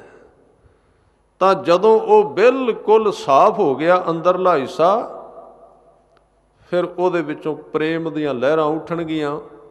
ਉਹ ਅਸਲੀ ਪ੍ਰੇਮ ਹੈ, ਉਹ ਕਿਸੇ ਚੀਜ਼ ਵਿੱਚੋਂ ਪੈਦਾ ਨਹੀਂ ਹੋਇਆ, ਕਿਸੇ ਕਾਰਨ ਨਹੀਂ ਪੈਦਾ ਹੋਇਆ। ਉਹ ਤੇ ਇਸ ਤਰ੍ਹਾਂ ਜਿਵੇਂ ਅੱਗ ਦਾ ਸੁਭਾਅ ਹੀ ਸੇਕ ਦੇਣਾ ਹੈ। ਇਸ ਤਰ੍ਹਾਂ ਬੰਦੇ ਦੀ ਆਤਮਾ ਦਾ ਸੁਭਾਅ ਹੈ ਸੇਕ ਦੇਣਾ। ਜਿੰਨਾ ਚਿਰ ਉਹ ਆਤਮਕ ਪ੍ਰੇਮ ਨਹੀਂ ਪੈਦਾ ਹੁੰਦਾ, ਦੁਨੀਆ ਦੇ ਸਾਰੇ ਪ੍ਰੇਮ ਝੂਠੇ ਨੇ। ਮਨ ਨਾਲ ਤੇ ਬੜੇ ਪ੍ਰੇਮ ਕਰਨੇ ਆ ਅਸੀਂ ਗੁਰੂ ਨੂੰ, ਰੱਬ ਨੂੰ, ਫਿਰ ਟੁੱਟ ਜਾਂਦਾ ਹੈ ਵਿੱਚ, ਫਿਰ ਖਤਮ ਹੋ ਜਾਂਦਾ। ਤਾਂ ਅਸਲੀ ਮਨੋਰਥ ਕੀ ਹੈ? ਅਸਲੀ ਮਨੋਰਥ ਬਾਬਾ ਫਰੀਦ ਜੀ ਨੇ ਕਿਹਾ, ਆਪ ਸਵਾਰਹਿ ਮੈਂ ਮਿਲੈ। ਤੂੰ ਆਪਣੇ ਆਪੇ ਉੱਤੋਂ ਗਲਤ ਚੀਜ਼ਾਂ ਨੂੰ ਲਾਈ ਜਾ। ਸਵਾਰਨ ਦਾ ਮਤਲਬ ਠੀਕ ਕਰਨਾ, ਮੈਲ ਲਾਉਣੀ। ਜਦੋਂ ਤੂੰ ਆਪਣੇ ਆਪ ਨੂੰ ਸਵਾਰ ਲਏਗਾ ਤੇ ਤੂੰ ਆਪਣੀ ਅਸਲੀ ਮੈਂ ਤੱਕ ਚਲਾ ਜਾਏਗਾ, ਜਿਹੜੀ ਤੇਰੀ ਸ਼ੁੱਧ ਮੈਂ ਹੈ। ਆਹ ਜਿਹੜੀ ਹੁਣ ਮੈਂ ਤੇਰੀ, ਇਹ ਤੇ ਤੂੰ ਤੇ ਬੇਹੋਸ਼ ਪਿਆ ਅੰਦਰ, ਇਹ ਤੇ ਕੋਈ ਹੋਰ ਕਹਿ ਰਿਹਾ ਮੈਂ ਆਹ ਹਾਂ। ਫਿਰ ਤੂੰ ਪਤਾ ਲੱਗੇਗਾ ਮੈਂ ਪਹਿਲੀ ਵਾਰੀ ਆਪਣੀ ਮੈਂ ਤੱਕ ਗਿਆ, ਅਜੇ ਤਾਂ ਬੇਹੋਸ਼ੀ ਵਿੱਚ ਹੀ ਜੀ ਰਿਹਾ, ਸੁੱਤਾ ਹੋਇਆ। ਬਾਬਾ ਫਰੀਦ ਜੀ ਕਹਿੰਦੇ, ਆਪ ਸਵਾਰਹਿ ਮੈਂ ਮਿਲੈ। ਤੂੰ ਆਪਣੀ ਮੈਂ ਤੱਕ ਚਲਾ ਜਾਏਗਾ ਜਿਹੜੀ ਧੁਪੀ ਹੋਈ ਹੈ। ਫਿਰ ਉਹ ਮੈਂ ਜਦੋਂ ਸਾਫ਼ ਹੋ ਗਈ, ਉਹਦੇ ਵਿੱਚੋਂ ਮੈਲਾਂ ਲਹਿ ਗਈਆਂ ਸਾਰੀਆਂ, ਉਹਦੇ ਵਿੱਚੋਂ ਇੱਕ ਰਸ ਪਏਗਾ, ਇੱਕ ਪ੍ਰੇਮ ਦੀ ਬਰਕਤ ਤੈਨੂੰ ਮਿਲੇਗੀ। ਉਹ ਹੋਏਗਾ ਅਸਲੀ ਪ੍ਰੇਮ, ਉਹਦੇ ਵਿੱਚੋਂ ਮਿਲੇਗਾ ਸੁਖ। ਤੇ ਫਿਰ ਬਾਬਾ ਜੀ ਨੇ ਕਿਹਾ, ਮੈਂ ਮਿਲਿਆ ਸੁਖ ਹੋਏ। ਹੁਣ ਨਹੀਂ ਤਾਂ ਗੁਰਬਾਣੀ ਵਿੱਚ ਤਾਂ ਵਾਰ-ਵਾਰ ਇਹ ਕਿਹਾ ਗਿਆ, ਮੈਂ ਨੂੰ ਮਾਰ, ਮੈਂ ਮੇਰੀ ਨੂੰ ਖਤਮ ਕਰ ਦੇ। ਇੱਥੇ ਮੈਂ ਕਿਹੜੀ ਜਿਹੜੀ ਤੈਨੂੰ ਸੁਖ ਦੇ ਦੇਗੀ? ਵਿਦਵਾਨਾਂ ਨੇ ਇਹਦੇ ਬਹੁਤੇ ਥਾਵਾਂ ਤੇ ਇਹ ਅਰਥ ਕੀਤੇ ਨੇ, ਮੈਂ ਦੇ ਅਰਥ ਨੇ ਪਰਮਾਤਮਾ। ਗੱਲ ਠੀਕ ਹੈ, ਪਰ ਇੱਥੇ ਮੈਂ ਦੇ ਅਰਥ ਨੇ ਬੰਦੇ ਦਾ ਅਸਲੀ ਸਰੂਪ, ਆਪਣਾ ਆਪ। ਇਹਨੂੰ ਮੈਂ ਕਿਹਾ ਗਿਆ। ਜਦੋਂ ਉਹ ਖਾਲੀ ਹੋ ਗਈ, ਚੌਹਾਂ ਪਾਸਿਓਂ ਧੁੱਪ ਗਈ, ਸ਼ੁੱਧ ਰਹਿ ਗਈ। ਗੁਰਮਤ ਨੇ ਆਪਣੇ ਆਪ ਨੂੰ ਮਾਰਨ ਦਾ ਅਰਥ ਇਹ ਨਹੀਂ ਕੱਢਿਆ ਵੀ ਬੰਦਾ ਖਤਮ ਹੋ ਜਾਏ, ਰਵੇ ਕੋਈ ਨਾ ਉੱਥੇ ਬੇਹੋਸ਼ ਹੋ ਕੇ ਡਿੱਗ ਪਏ, ਨਹੀਂ। ਸਤਿਗੁਰੂ ਨੇ ਮੈਂ ਮਾਰਨ ਦਾ ਮਤਲਬ ਉਸ ਮੈਂ ਨੂੰ ਮਾਰਨਾ ਹੈ ਜਿਹੜੀ ਮੈਲੀ ਹੈ, ਗੰਦੀ ਹੈ। ਜੋ ਸ਼ੁੱਧ ਮੈਂ ਹੈ ਉਹ ਤੇ ਚਾਹੀਦੀ ਹੈ ਸਰੀਰ ਦੇ ਵਿੱਚ। ਕਹੋ ਕਬੀਰੇ ਰਾਮ ਕੀ ਅੰਸ਼, ਉਹਨੇ ਤੇ ਜ਼ਰੂਰ ਰਹਿਣਾ, ਉਹਨੇ ਤੇ ਹੋਸ਼ ਹੋਰ ਵੱਧ ਜਾਣੀ ਹੈ। ਇਸ ਕਰਕੇ ਉਸ ਮੈਂ ਦੀ ਵਿਆਖਿਆ ਕੀਤੀ ਬਾਬਾ ਫਰੀਦ ਜੀ ਨੇ। ਕਹਿੰਦੇ, ਆਪ ਸਵਾਰਹਿ ਮੈਂ ਮਿਲੈ, ਮੈਂ ਮਿਲਿਆ ਸੁਖ ਹੋਏ। ਜੇ ਤੂੰ ਮੇਰਾ ਹੋਇ ਰਹੈ, ਸਭ ਜਗ ਤੇਰਾ ਹੋਏ। ਜੇ ਤੂੰ ਉਸ ਮੈਂ ਤੱਕ ਚਲਾ ਗਿਆ, ਉੱਥੋਂ ਫਿਰ ਸਾਰੇ ਕਨੈਕਸ਼ਨ ਤੇਰੇ ਹੱਥਾਂ ਵਿੱਚ ਆ ਗਏ। ਜਿਹੜਾ ਮਰਜ਼ੀ ਬਟਨ ਦਬਾ, ਸਭ ਕੁਝ ਤੇਰਾ ਹੈ, ਸਭ ਕੁਝ ਤੇਰਾ ਹੈ। ਪਰ ਤੇਰੀ ਲਾਲਸਾ ਵੀ ਨਹੀਂ ਰਹੀ, ਕੁਝ ਚਾਹੀਦਾ ਹੀ ਨਹੀਂ। ਇਸ ਕਰਕੇ ਦੁਨੀਆ ਬੜੀ ਅਜੀਬ ਹੈ। ਮਿਲਦਾ ਸਾਰਾ ਕੁਝ ਉਸ ਸਮੇਂ ਹੈ, ਜਿੰਨੀ ਜਿੰਨੀ ਲਾਲਸਾ ਘਟਦੀ ਹੈ ਓਨਾ ਮਿਲੀ ਜਾਂਦਾ ਹੈ, ਜਿੰਨੀ ਜਿੰਨੀ ਲਾਲਸਾ ਵੱਧਦੀ ਓਨਾ ਓਨਾ ਖੁੱਸਦਾ ਜਾਂਦਾ ਹੈ। ਉਹਨੇ ਬੜੇ ਸੋਚ ਸਮਝ ਕੇ ਕਾਨੂੰਨ ਬਣਾਏ ਨੇ। ਮਿਲੇਗਾ ਉਹਨੂੰ ਜਿਹਦੀ ਲਾਲਸਾ ਮੁੱਕ ਗਈ, ਉਹ ਫਿਰ ਉਹਦੀ ਵਰਤੋਂ ਕਰੇਗਾ ਤੇ ਲਾਲਸਾ ਅਧੀਨ ਨਹੀਂ, ਪਰ ਉਪਕਾਰ ਅਧੀਨ। इस करके स्वरूप की है शुद्ध प्रेम दा। कलगीधर पातशाह अकाल पुरख वाहिगुरू दा स्वरूप ਉਹਦੀ ਤਸਵੀਰ है। ਇਹ बहुत ਵੱਡੇ ਭਾਗ ਨੇ कि सिख धर्म ਜਿਹੜਾ है ਉਹਦੇ ਵਿੱਚ ਜਿਹੜਾ ਗਿਆਨ ਦਿੱਤਾ ਗਿਆ, ਇੱਕ ਪਾਸੇ ਉਹਦੇ ਵਿੱਚ ਕਿਹਾ ਗਿਆ ਵੀ ਰੱਬ ਦਾ ਕੋਈ ਸਵਰੂਪ ਨਹੀਂ, ਇੱਕ ਪਾਸੇ ਉਹਦੀ ਤਸਵੀਰ ਵੀ ਦਿੱਤੀ ਗਈ ਹੈ। ਨਹੀਂ ਤੇ ਦੋ ਧਰਮ ਨੇ। ਇਸ ਤੋਂ ਪਹਿਲਾਂ ਇਸਲਾਮ ਹੈ, ਉਹਨੇ ਬਿਲਕੁਲ ਕਹਿ ਦਿੱਤਾ ਵੀ ਉਹਦਾ ਕੋਈ ਸਰੂਪ ਨਹੀਂ, ਉਹਨਾਂ ਵਿੱਚ ਤਸਵੀਰਾਂ ਨਹੀਂ ਹਨ, ਕੁਝ ਵੀ ਨਹੀਂ ਹੈ। ਦੂਸਰਾ ਧਰਮ ਹੈ ਹਿੰਦੂ ਧਰਮ ਹੈ, ਉਹਨਾਂ ਨੇ ਮੂਰਤੀਆਂ ਬਣਾਈਆਂ ਨੇ, ਤਸਵੀਰਾਂ ਦਿੱਤੀਆਂ ਨੇ ਵੀ ਰੱਬ ਇਸ ਤਰ੍ਹਾਂ ਦਾ। ਉਹਦਾ ਗੁਰੂ ਸਾਹਿਬ ਨੇ ਜਿਹੜਾ ਉਪਰਾਲਾ ਕੀਤਾ ਹੈ ਕਿ ਰੱਬ ਦੇ ਦੋਵੇਂ ਸਰੂਪ ਦਿੱਤੇ ਨੇ, ਇੱਕ ਦਿਸਦਾ ਤੇ ਇੱਕ ਨਾ ਦਿਸਦਾ, ਸ਼ਬਦ ਨਾਲ ਜੋੜਿਆ। ਤੇ ਸ਼ਬਦ ਦਾ ਸਰੂਪ ਐਸਾ ਹੈ, ਸ਼ਬਦ ਗੁਰੂ ਕਿਸ ਤਰ੍ਹਾਂ ਦਾ ਗੁਰੂ ਹੈ, ਜਿਹੜਾ ਸਮੇਂ ਅਨੁਸਾਰ ਦਿਸਦਾ ਹੈ ਤੇ ਨਾਲ ਹੀ ਅਲੋਪ ਹੋ ਜਾਂਦਾ ਹੈ।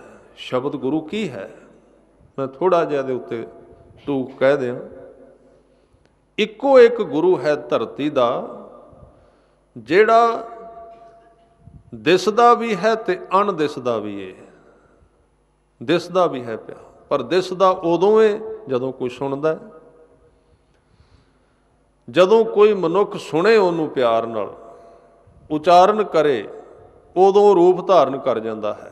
ਪਰ ਉਹਦਾ ਰੂਪ ਇਸ ਤਰ੍ਹਾਂ ਦਾ ਮਿੱਟੀ ਦਾ ਸਰੀਰਕ ਧਾਰੀ ਨਹੀਂ ਹੈ, ਉਹਦਾ ਸਰੂਪ ਸ਼ਬਦ ਦਾ ਸਰੂਪ ਹੈ, ਆਵਾਜ਼ ਦਾ ਸਰੂਪ ਹੈ। ਇਸ ਲਈ ਤੁਸੀਂ ਉਚਾਰਨ ਕਰੋਗੇ, ਜਦੋਂ ਤੁਸੀਂ ਵਾਹਿਗੁਰੂ ਬੋਲਦੇ ਹੋ ਜਾਂ ਮੂਲ ਮੰਤਰ ਜਪਦੇ ਹੋ, ਤੇ ਜਦੋਂ ਜਪਿਆ ਜਾਂਦਾ ਹੈ ਉਦੋਂ ਉਹਦੀ ਸਾਊਂਡ ਦੀ ਤਸਵੀਰ ਆ ਜਾਂਦੀ ਹੈ, ਬੋਲਦਾ ਮਨੁੱਖ। ਗੁਰੂ ਗ੍ਰੰਥ ਸਾਹਿਬ ਜੀ ਉਦੋਂ ਕੱਪੜੇ ਪਾ ਕੇ ਸਿੱਖ ਦੇ ਸਾਹਮਣੇ ਆ ਜਾਂਦੇ ਵੀ ਮੇਰਾ ਇਹ ਸਰੂਪ ਹੈ। ਰੱਬ ਦੇ ਕੱਪੜੇ ਹੀ ਸ਼ਬਦ ਨੇ, ਅੱਖਰਾਂ ਦੇ ਵਿੱਚ ਉਹ ਰਹਿੰਦਾ, ਉਹ ਅੱਖਰਾਂ ਦੇ ਕੱਪੜੇ ਪਾਉਂਦਾ ਹੈ। ਜਦੋਂ ਸਿੱਖ ਆਪਣੇ ਗੁਰੂ ਕੇ ਸ਼ਬਦ ਨੂੰ, ਸ਼ਬਦ ਗੁਰੂ ਨੂੰ ਉਚਾਰਦਾ ਹੈ, ਜਪਦਾ ਹੈ, ਬੋਲਦਾ ਹੈ, ਜਦੋਂ ਉਹ ਬੋਲਦਾ ਹੈ ਤੇ ਜਦੋਂ ਬੋਲਦਾ ਹੈ ਉਸ ਵੇਲੇ ਉਹ ਪ੍ਰਗਟ ਹੋ ਜਾਂਦਾ ਹੈ ਆਵਾਜ਼ ਦੇ ਰੂਪ ਵਿੱਚ।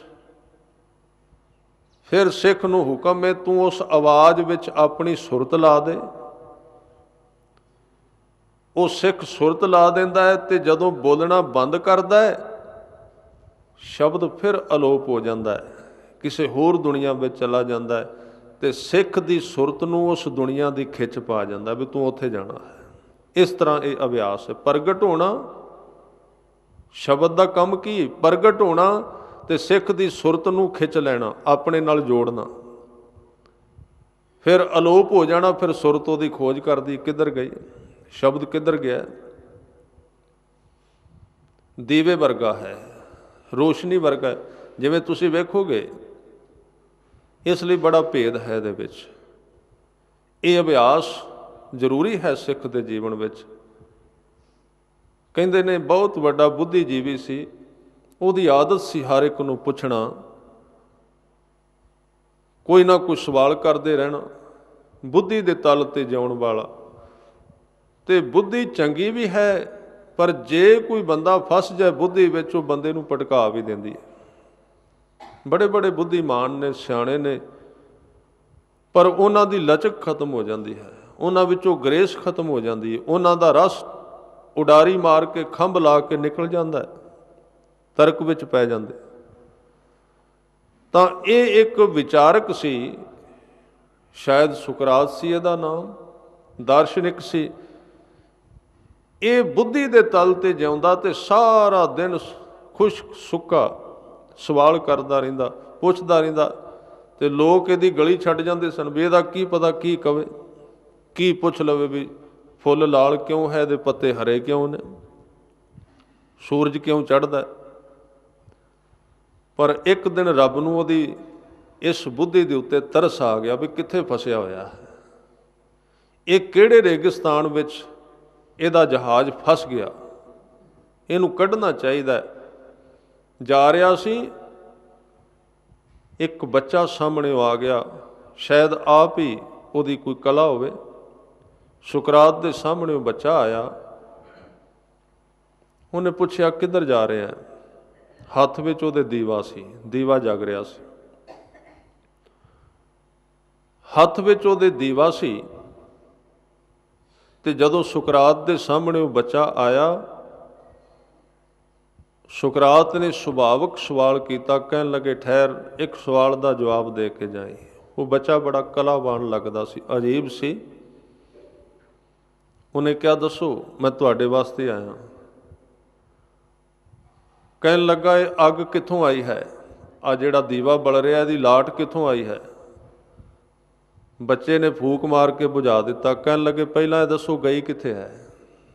ਆਈ ਬਾਰੇ ਫਿਰ ਕਵਾਂਗਾ, ਕਿੱਥੇ ਚਲੀ ਗਈ? ਕਹਿਣ ਲੱਗਾ ਨਹੀਂ ਤੁਸੀਂ ਇਹ ਦੱਸੋ ਵੀ ਆਈ ਕਿੱਥੋਂ ਹੈ? ਤੇ ਉਸ ਬੱਚੇ ਨੇ ਕਿਹਾ ਜਿੱਥੇ ਗਈ ਹੈ ਉੱਥੋਂ ਆਈ ਹੈ, ਤੂੰ ਲੱਭ ਲੈ ਉਸ ਥਾਂ ਨੂੰ। ਬੁੱਧੀ ਟੁੱਟ ਗਈ, ਟੁਕੜੇ ਹੋ ਗਏ ਉਹਦੇ ਚਰਨਾਂ ਤੇ ਡਿੱਗ ਪਿਆ। ਸਾਰੀ ਉਮਰ ਹੋ ਗਈ ਇਹਨਾਂ ਕੰਮਾਂ ਵਿੱਚ। ਸ਼ਬਦ ਨੂੰ ਸ਼ਾਇਦ ਜੋਤ ਕਿਹਾ ਹੀ ਤਾਂ ਗਿਆ ਹੈ। ਇਹ ਬੜੇ ਸਵਾਲ ਰੋਜ਼ ਮੈਨੂੰ ਆਉਂਦੇ ਨੇ ਵੀ ਤੁਸੀਂ ਦੱਸੋ ਜੋਤ ਲਾਉਣੀ ਹੈ ਕਿ ਨਹੀਂ। ਮੈਂ ਕਿਹਾ ਵੀ ਮੈਂ ਤਾਂ ਇਹਦੇ ਬਾਰੇ ਬਹੁਤਾ ਨਹੀਂ ਜਾਣਦਾ, ਪਰ ਮੈਨੂੰ ਇੰਨਾ ਪਤਾ ਹੈ ਵੀ ਸ਼ਬਦ ਦਾ ਸਰੂਪ ਜੋਤ ਵਰਗਾ, ਜਿਵੇਂ ਦੀਵੇ ਵਰਗਾ। ਉਹ ਬਲਦਾ ਹੈ ਤੇ ਚਲਾ ਜਾਂਦਾ, ਅਲੋਪ ਹੋ ਜਾਂਦਾ। ਸ਼ਬਦ ਵੀ ਜਦੋਂ ਸਿੱਖ ਉਚਾਰਦਾ ਓਨਾ ਚਿਰ ਉਹ ਬਲਦਾ ਹੈ, ਪਰ ਜਦੋਂ ਉਚਾਰਨ ਬੰਦ ਕਰਦਾ ਉਹ ਅਲੋਪ ਹੋ ਜਾਂਦਾ ਹੈ। ਇਹ ਸ਼ਬਦ ਗੁਰੂ ਦਾ ਸਰੂਪ ਹੈ। ਇਹ ਵੱਖਰੀ ਗੱਲ ਹੈ ਵੀ ਜੋਤ ਪਤਾ ਨਹੀਂ ਕਾਹਦੇ ਵਾਸਤੇ ਲਾਈ ਗਈ, ਤੇ ਜਿਨ੍ਹਾਂ ਨੇ ਲਵਾਈ ਉਹ ਸ਼ੁਰੂ ਕਰ ਦੱਸਣ ਵੀ ਕਿਵੇਂ ਹੈ। ਪਰ ਸੀਨੇ ਬਸੀਨੇ ਚੱਲ ਰਹੀ ਹੈ ਟਕਸਾਲਾਂ ਵਿੱਚ। ਤੁਸੀਂ ਸਾਰੀਆਂ ਵਿੱਚ ਵੇਖਦੇ ਹੋ ਦਮ ਹੀ ਟਕਸਾਲ ਹੈ। ਦੂਜੀਆਂ ਨੇ ਜਿੰਨੀਆਂ ਸੰਪਰਦਾਵਾਂ ਨੇ ਉਹ ਲਾਉਂਦੇ, ਹੋਰ ਵੀ ਲਾਉਂਦੇ ਨੇ। ਪਰ ਇੱਕ ਗੱਲ ਜ਼ਰੂਰ ਹੈ, ਸਿੱਖ ਉਦੋਂ ਭਟਕ ਜਾਏਗਾ ਜਦੋਂ ਆਉਂਦਾ ਹੈ ਗੁਰੂ ਗ੍ਰੰਥ ਸਾਹਿਬ ਨੂੰ ਮੱਥਾ ਟੇਕਦਾ, ਨਾ ਕੀਰਤਨ ਸੁਣਦਾ, ਨਾ ਕਥਾ ਸੁਣਦਾ, ਜੋਤ ਦੇ ਉੱਤੇ ਹੱਥ ਲਾਉਂਦਾ ਤੇ ਆਪਣੇ ਮੂੰਹ ਤੇ ਮਲ ਲੈਂਦਾ ਹੈ। ਕੀ ਅਰਥ ਨੇ ਇਸ ਦੇ? ਉਹਦਾ ਕੀ ਭਾਵ ਅਰਥ ਹੋਏਗਾ? ਠੀਕ ਹੈ, ਜਿਨ੍ਹਾਂ ਮਹਾਂਪੁਰਸ਼ਾਂ ਨੇ ਉਹ ਲਾਗੂ ਕੀਤੀ ਹੈ, ਇਹਦਾ ਕੋਈ ਵਿਗਿਆਨ ਹੋਵੇਗਾ, ਇਹ ਉਹ ਜਾਣਦੇ ਨੇ। ਪਰ ਸਿੱਖ ਨੇ ਜੇ ਕੋਈ ਇੰਜ ਲੱਗਦਾ ਹੈ ਕਿ ਕਿਸੇ ਚੀਜ਼ ਦਾ ਉਦਾਹਰਨ ਦਿੱਤਾ ਗਿਆ ਵੀ ਜੋਤ ਕੀ ਹੈ, ਸ਼ਬਦ ਵਰਗੀ ਹੈ, ਪਰ ਉਹ ਨਾ ਹੋਵੇ ਸਿੱਖ ਸ਼ਬਦ ਨੂੰ ਛੱਡਦਾ ਤੇ ਜੋਤ ਨੂੰ ਮੱਥਾ ਟੇਕਣ ਲੱਗ ਜਾਏ, ਇਹ ਤਾਂ ਗੱਲ ਗਲਤ ਹੋ ਗਈ ਨਾ। ਸ਼ਬਦ ਨੂੰ ਚਾਨਣ ਕਿਹਾ ਹੈ, ਉਹ ਸਿਰਫ ਉਦਾਹਰਨ ਵਾਸਤੇ ਹੈ। ਇਸ ਕਰਕੇ ਸ਼ਬਦ ਦਾ, ਗੁਰੂ ਗ੍ਰੰਥ ਸਾਹਿਬ ਜੀ ਦਾ ਸਰੂਪ ਜਿਹੜਾ ਦੋਵਾਂ ਦੁਨੀਆਂ ਨਾਲ ਜੁੜਿਆ ਹੋਇਆ, ਜਦੋਂ ਬੋਲਦੇ ਆ ਉਦੋਂ ਦਿਸਣ ਲੱਗ ਪੈਂਦਾ, ਜਦੋਂ ਛੱਡਦੇ ਆ ਉਦੋਂ ਅਲੋਪ ਹੋ ਜਾਂਦਾ। ਇਹ ਸਰੂਪ ਹੈ ਪ੍ਰੇਮ ਦਾ, ਜਿਹਨੂੰ ਕਲਗੀਧਰ ਪਾਤਸ਼ਾਹ ਇਸ ਢੰਗ ਦੇ ਨਾਲ ਨਮਸਕਾਰ ਕਰਦੇ ਹੋਏ ਕਹਿੰਦੇ, ਨਮਸਤ ਸਤ ਰਾਗੇ, ਨਮਸਕਾਰ ਹੈ ਤੈਨੂੰ, ਤੂੰ ਪ੍ਰੇਮ ਸਵਰੂਪ ਹੈ, ਤੇਰੀ ਤਸਵੀਰ ਹੀ ਪ੍ਰੇਮ ਹੈ। ਜਿਸ ਬੰਦੇ ਦੇ ਵਿੱਚ ਪ੍ਰੇਮ ਆ ਗਿਆ ਉਹ ਤੇਰੀ ਤਸਵੀਰ ਹੀ ਬਣ ਗਿਆ, ਤੇਰਾ ਰੂਪ ਹੀ ਬਣ ਗਿਆ। ਸਭ ਕਹਿੰਦੇ ਨਮਸਤ ਸਤ ਰਾਗੇ, ਮੇਰੀ ਤੈਨੂੰ ਨਮਸਕਾਰ ਹੈ ਜੋ ਕਿ ਪ੍ਰੇਮ ਸਰੂਪ ਹੈ। ਫਿਰ ਕਹਿੰਦੇ ਨਮਸਤੰ ਸੁਹਾਗੇ, ਤੂੰ ਸਦਾ ਹੀ ਸੁਹਾਗ ਰਹਿਣਾ, ਸਦਾ ਹੀ ਕਾਇਮ ਰਹਿਣਾ, ਸਦਾ ਸਥਿਰ ਰਹਿਣਾ, ਮੇਰੀ ਤੈਨੂੰ ਨਮਸਕਾਰ ਹੈ। ਫਿਰ ਕਹਿੰਦੇ ਨਮੋ ਸਰਬ ਸੋਖੰ, ਸਾਰਿਆਂ ਨੂੰ ਸੁਕਾਉਣ ਵਾਲਾ ਹੈ। ਨਮੋ ਸਰਬ ਪੋਖੰ, ਪੋਖੰ ਦਾ ਅਰਥ ਭਰਨ ਵਾਲਾ ਹੈ, ਸਾਰਿਆਂ ਨੂੰ ਭਰਦਾ ਵੀ ਹੈ।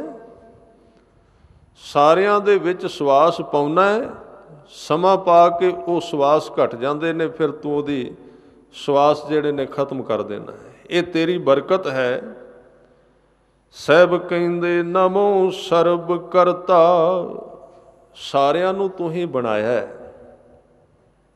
ਸਾਰਿਆਂ ਨੂੰ ਬਣਾਉਣ ਦੀ ਕਲਾ ਤੇਰੇ ਕੋਲ ਹੈ, ਤੂੰ ਬੜਾ ਵੱਡਾ ਕਲਾਵਾਨ ਹੈ, ਸਾਰਿਆਂ ਦਾ ਕਰਤਾ ਹੈ। ਨਮੋ ਸਰਬ ਹਰਤਾ, ਪਰ ਜਦੋਂ ਕੋਈ ਆਪਣੇ ਕਰਤਾ ਹੋਣ ਦੇ ਭੁਲੇਖੇ ਵਿੱਚ ਪੈ ਜਾਂਦਾ ਹੈ, फिर कहते नमो सर्ब हरता, हरता का अर्थ है खो लेना। फिर ਉਹਦੇ ਕੋਲੋਂ ਖੋਹਣ ਦੀ ਜਿਹੜੀ ਅਥਾਰਟੀ ਹੈ ਉਹ ਵੀ ਤੇਰੇ ਕੋਲ ਹੈ। ਜਿਸ ਵੇਲੇ ਭਾਈ ਅਜਿੱਤਾ ਇੱਥੇ ਅਚਲ ਬਟਾਲੇ ਦੀ ਧਰਤੀ ਤੇ ਜੋਗੀਆਂ ਨਾਲ ਚਰਚਾ ਹੋਈ, ਉਹਨਾਂ ਨੇ ਰਿੱਧੀਆਂ ਸਿੱਧੀਆਂ ਦਿਖਾਈਆਂ। ਭਾਈ ਅਜਿੱਤਾ ਗੁਰੂ ਨਾਨਕ ਦੇਵ ਜੀ ਦੇ ਨਾਲ ਸੀ, ਉਹਦੇ ਵਿੱਚ ਵੀ ਕਲਾ ਸੀ, ਸ਼ਕਤੀਆਂ ਸਨ। ਉਹ ਵੀ ਪਾਣੀ ਤੇ ਬਹਿ ਗਿਆ। ਭਾਈ ਗੁਰਦਾਸ ਜੀ ਨੇ ਵੀ ਹਵਾਲਾ ਦਿੱਤਾ, ਉਹਨੇ ਮਰੇ ਹੋਏ ਪੰਛੀ ਕੁਝ ਜਿੰਦਾ ਕੀਤੇ। ਸਿੱਧ ਕਹਿੰਦੇ ਨੇ ਗੁਰੂ ਨਾਨਕ ਦੇਵ ਜੀ ਨੂੰ, ਤੁਸੀਂ ਕਹਿੰਦੇ ਹੋ ਸਾਡਾ ਸਿਧਾਂਤ ਕਰਾਮਾਤ ਨਹੀਂ, ਤੁਹਾਡਾ ਸਿੱਖ ਤੇ ਵਿਖਾਈ ਜਾਂਦਾ, ਤੁਸੀਂ ਕਹਿੰਦੇ ਹੋ ਅਸੀਂ ਨਹੀਂ ਦਿਖਾਉਂਦੇ। ਹਜ਼ੂਰ ਨੇ ਬੁਲਾ ਲਿਆ ਭਾਈ ਅਜਿੱਤੇ ਨੂੰ, ਨੇੜੇ ਬੁਲਾਇਆ, ਇੱਕ ਨਜ਼ਰ ਭਰ ਕੇ ਮਾਰੀ, ਸਾਰੀ ਸ਼ਕਤੀ ਖਿੱਚ ਲਈ, ਕੱਢ ਲਈ ਸਾਰੀ ਸ਼ਕਤੀ। ਭਾਈ ਅਜਿੱਤਾ ਇਸ ਤਰ੍ਹਾਂ ਮਹਿਸੂਸ ਕਰਨ ਲੱਗ ਪਿਆ ਜਿਵੇਂ ਨਿੰਬੂ ਨਿਚੋੜਿਆ ਹੁੰਦਾ ਹੈ, ਵਿੱਚ ਕੁਝ ਵੀ ਨਹੀਂ ਰਿਹਾ, ਥੋਥਾ ਹੋ ਗਿਆ, ਖਾਲੀ ਹੋ ਗਿਆ, ਚਰਨਾਂ ਤੇ ਡਿੱਗ ਪਿਆ। ਹਜ਼ੂਰ ਕਿਰਪਾ ਕਰੋ, ਕੁਝ ਨਾ ਕੁਝ ਤਾਂ ਰਹਿ ਦਿਓ, ਤੁਸੀਂ ਤਾਂ ਬਿਲਕੁਲ ਹੀ ਰਿਟਾਇਰਮੈਂਟ ਦੇ ਦਿੱਤੀ, ਕੱਢ ਦਿੱਤਾ ਬਾਹਰ। ਪਹਿਲਾਂ ਅੱਗੇ ਬੱਤੀ ਲੱਗੀ ਸੀ, ਆਵਾਜ਼ਾਂ ਆਉਂਦੀਆਂ ਸਨ, ਸਲੂਟ ਵੱਜਦੇ ਸਨ, ਸਾਰਾ ਕੁਝ ਹੀ ਖੋਹ ਲਿਆ ਇੱਕਦਮ। ਕਹਿਣ ਲੱਗੇ ਖੋਇਆ ਤਾਂ ਤੂੰ ਦੁਰਵਰਤੋਂ ਕੀਤੀ ਹੈ। ਉਹ ਅਥਾਰਟੀ ਆਪਣੇ ਹੱਥ ਵਿੱਚ ਰੱਖਦਾ ਹੈ, ਦਿੰਦਾ ਵੀ ਹੈ। ਨਮੋ ਸਰਬ ਕਰਤਾ, ਵੱਡਾ ਵੀ ਬਣਾ ਦਿੰਦਾ ਹੈ। ਫਿਰ ਕਹਿੰਦੇ ਨਮੋ ਸਰਬ ਹਰਤਾ, ਤੇ ਜੇ ਕੋਈ ਬਹੁਤਾ ਹੰਕਾਰੀ ਹੋ ਜਾ ਉਹਦੇ ਕੋਲੋਂ ਖੋਹ ਵੀ ਲੈਂਦਾ। ਇਹ ਉਹਦੀ ਕਲਾ ਹੈ। ਨਮੋ ਜੋਗ ਜੋਗੇ, ਨਮੋ ਭੋਗ ਭੋਗੇ। ਜੁੜਨ ਦੀ ਕਲਾ ਵੀ ਤੇਰੇ ਵਿੱਚ ਹੈ, ਤੇ ਭੋਗ ਵੀ ਤੂੰ ਵੀ ਸਰੀਰਾਂ ਵਿੱਚ ਪਾਏ ਨੇ। ਤੈਨੂੰ ਨਮਸਕਾਰ ਹੈ, ਤੂੰ ਸਾਰਿਆਂ ਨਾਲ ਜੁੜਿਆ ਹੋਇਆ, ਸਾਰਿਆਂ ਨਾਲ ਤੇਰੀ ਤਾਰ ਜੁੜੀ ਹੈ, ਸਾਰਿਆਂ ਨਾਲ ਤੇਰਾ ਸੰਪਰਕ ਹੈ, ਸਾਰਿਆਂ ਨੂੰ ਸ਼ਕਤੀ ਦੇ ਰਿਹਾ, ਔਰ ਤੇਰੀ ਹੀ ਸ਼ਕਤੀ ਦੇ ਰਾਹੀਂ ਲੋਕ ਭੋਗ ਸੰਸਾਰ ਦੀਆਂ ਚੀਜ਼ਾਂ ਦੀ ਵਰਤੋਂ ਕਰਦੇ ਨੇ। ਤੈਨੂੰ ਨਮਸਕਾਰ ਹੈ। ਫਿਰ ਕਹਿੰਦੇ ਨਮੋ ਸਰਬ ਦਿਆਲੇ, ਸਾਰਿਆਂ ਤੇ ਤੂੰ ਦਇਆ ਕਰਨ ਵਾਲਾ ਹੈ। ਨਮੋ ਸਰਬ ਪਾਲੇ, ਸਾਰਿਆਂ ਦੀ ਪਾਲਣਾ ਕਰਦਾ ਹੈ, ਸਾਰਿਆਂ ਤੇ ਰਹਿਮਤ ਕਰਨਾ ਤੇ ਸਾਰਿਆਂ ਤੋਂ ਦੂਰ ਵੀ ਰਹਿਣਾ। ਸਤਿਗੁਰੂ ਨੇ ਇਹ ਵੀ ਉਹਦੇ ਸੰਬੰਧ ਵਿੱਚ ਬਚਨ ਕੀਤੇ, ਨਮਸਤੰ ਨਿਰਬਾਕੇ, ਨਮਸਤੰ ਰਹੀਮੇ, ਨਮਸਤੰ ਕਰੀਮੇ। ਇਹ ਉਹਦੀਆਂ ਬਰਕਤਾਂ ਨੇ। ਨਮਸਤੰ ਨਿਰਸਾਕੇ, ਤੇਰਾ ਕੋਈ ਰਿਸ਼ਤੇਦਾਰ ਨਹੀਂ। ਨਿਰਸਾਕੇ ਦਾ ਮਤਲਬ ਸਾਕਾਂ ਤੋਂ ਰਹਿਤ, ਰਿਸ਼ਤੇਦਾਰਾਂ ਤੋਂ ਰਹਿਤ। ਨਾ ਤੇਰਾ ਕੋਈ ਰਿਸ਼ਤੇਦਾਰ ਹੈ, ਤੇ ਜਿਹੜੇ ਤੇਰੇ ਨਾਲ ਜੁੜ ਗਏ ਉਹ ਵੀ ਰਿਸ਼ਤੇਦਾਰਾਂ ਨੂੰ ਬਹੁਤਾ ਖੁਸ਼ ਨਹੀਂ ਕਰਦੇ, ਉਹ ਵੀ ਬੇਪਰਵਾਹ ਹੋ ਜਾਂਦੇ, ਉਹ ਵੀ ਰਿਸ਼ਤੇਦਾਰੀਆਂ ਨੂੰ ਕੋਈ ਬਹੁਤਾ ਨਹੀਂ ਨਿਭਾ ਸਕਦੇ। ਇਸ ਕਰਕੇ ਤੂੰ ਕਿਵੇਂ ਦਾ? ਕਹਿੰਦੇ ਨਮਸਤੰ ਨਿਰਸਾਕੇ, ਸਾਰੇ ਤੇਰੇ ਸਾਕ ਨੇ, ਪਰ ਤੂੰ ਕਿਸੇ ਸਾਕ ਦੇ ਅਧੀਨ ਨਹੀਂ। ਸਾਰੀ ਧਰਤੀ ਤੇਰੀ ਰਿਸ਼ਤੇਦਾਰੀ ਹੈ। ਨਮਸਤੰ ਨਿਰਬਾਕੇ, ਬੇਬਾਕ ਹੈ। ਨਮਸਤੰ ਰਹੀਮੇ, ਰਹਿਮਤ ਕਰਨ ਵਾਲਾ ਹੈ। ਔਰ ਨਮਸਤੰ ਕਰੀਮੇ, ਬਖਸ਼ਿਸ਼ਾਂ ਦਾ ਭੰਡਾਰ ਹੈ, ਕਿਰਪਾ ਦਾ ਭੰਡਾਰ ਹੈ। ਸਤਿਗੁਰੂ ਇੱਥੇ ਸਰੂਪ ਬਿਆਨ ਕਰਦੇ ਨੇ। 28 ਤੱਕ ਆਪ ਜੀ ਨੇ ਸਰਵਣ ਕੀਤਾ ਹੈ। ਅਗਲਾ 29 ਨੰਬਰ ਕੱਲ੍ਹ ਤੋਂ ਸ਼ੁਰੂ ਕਰਾਂਗੇ। ਆਓ ਹੁਣ ਸਮੇਂ ਦੀ ਸਮਾਪਤੀ।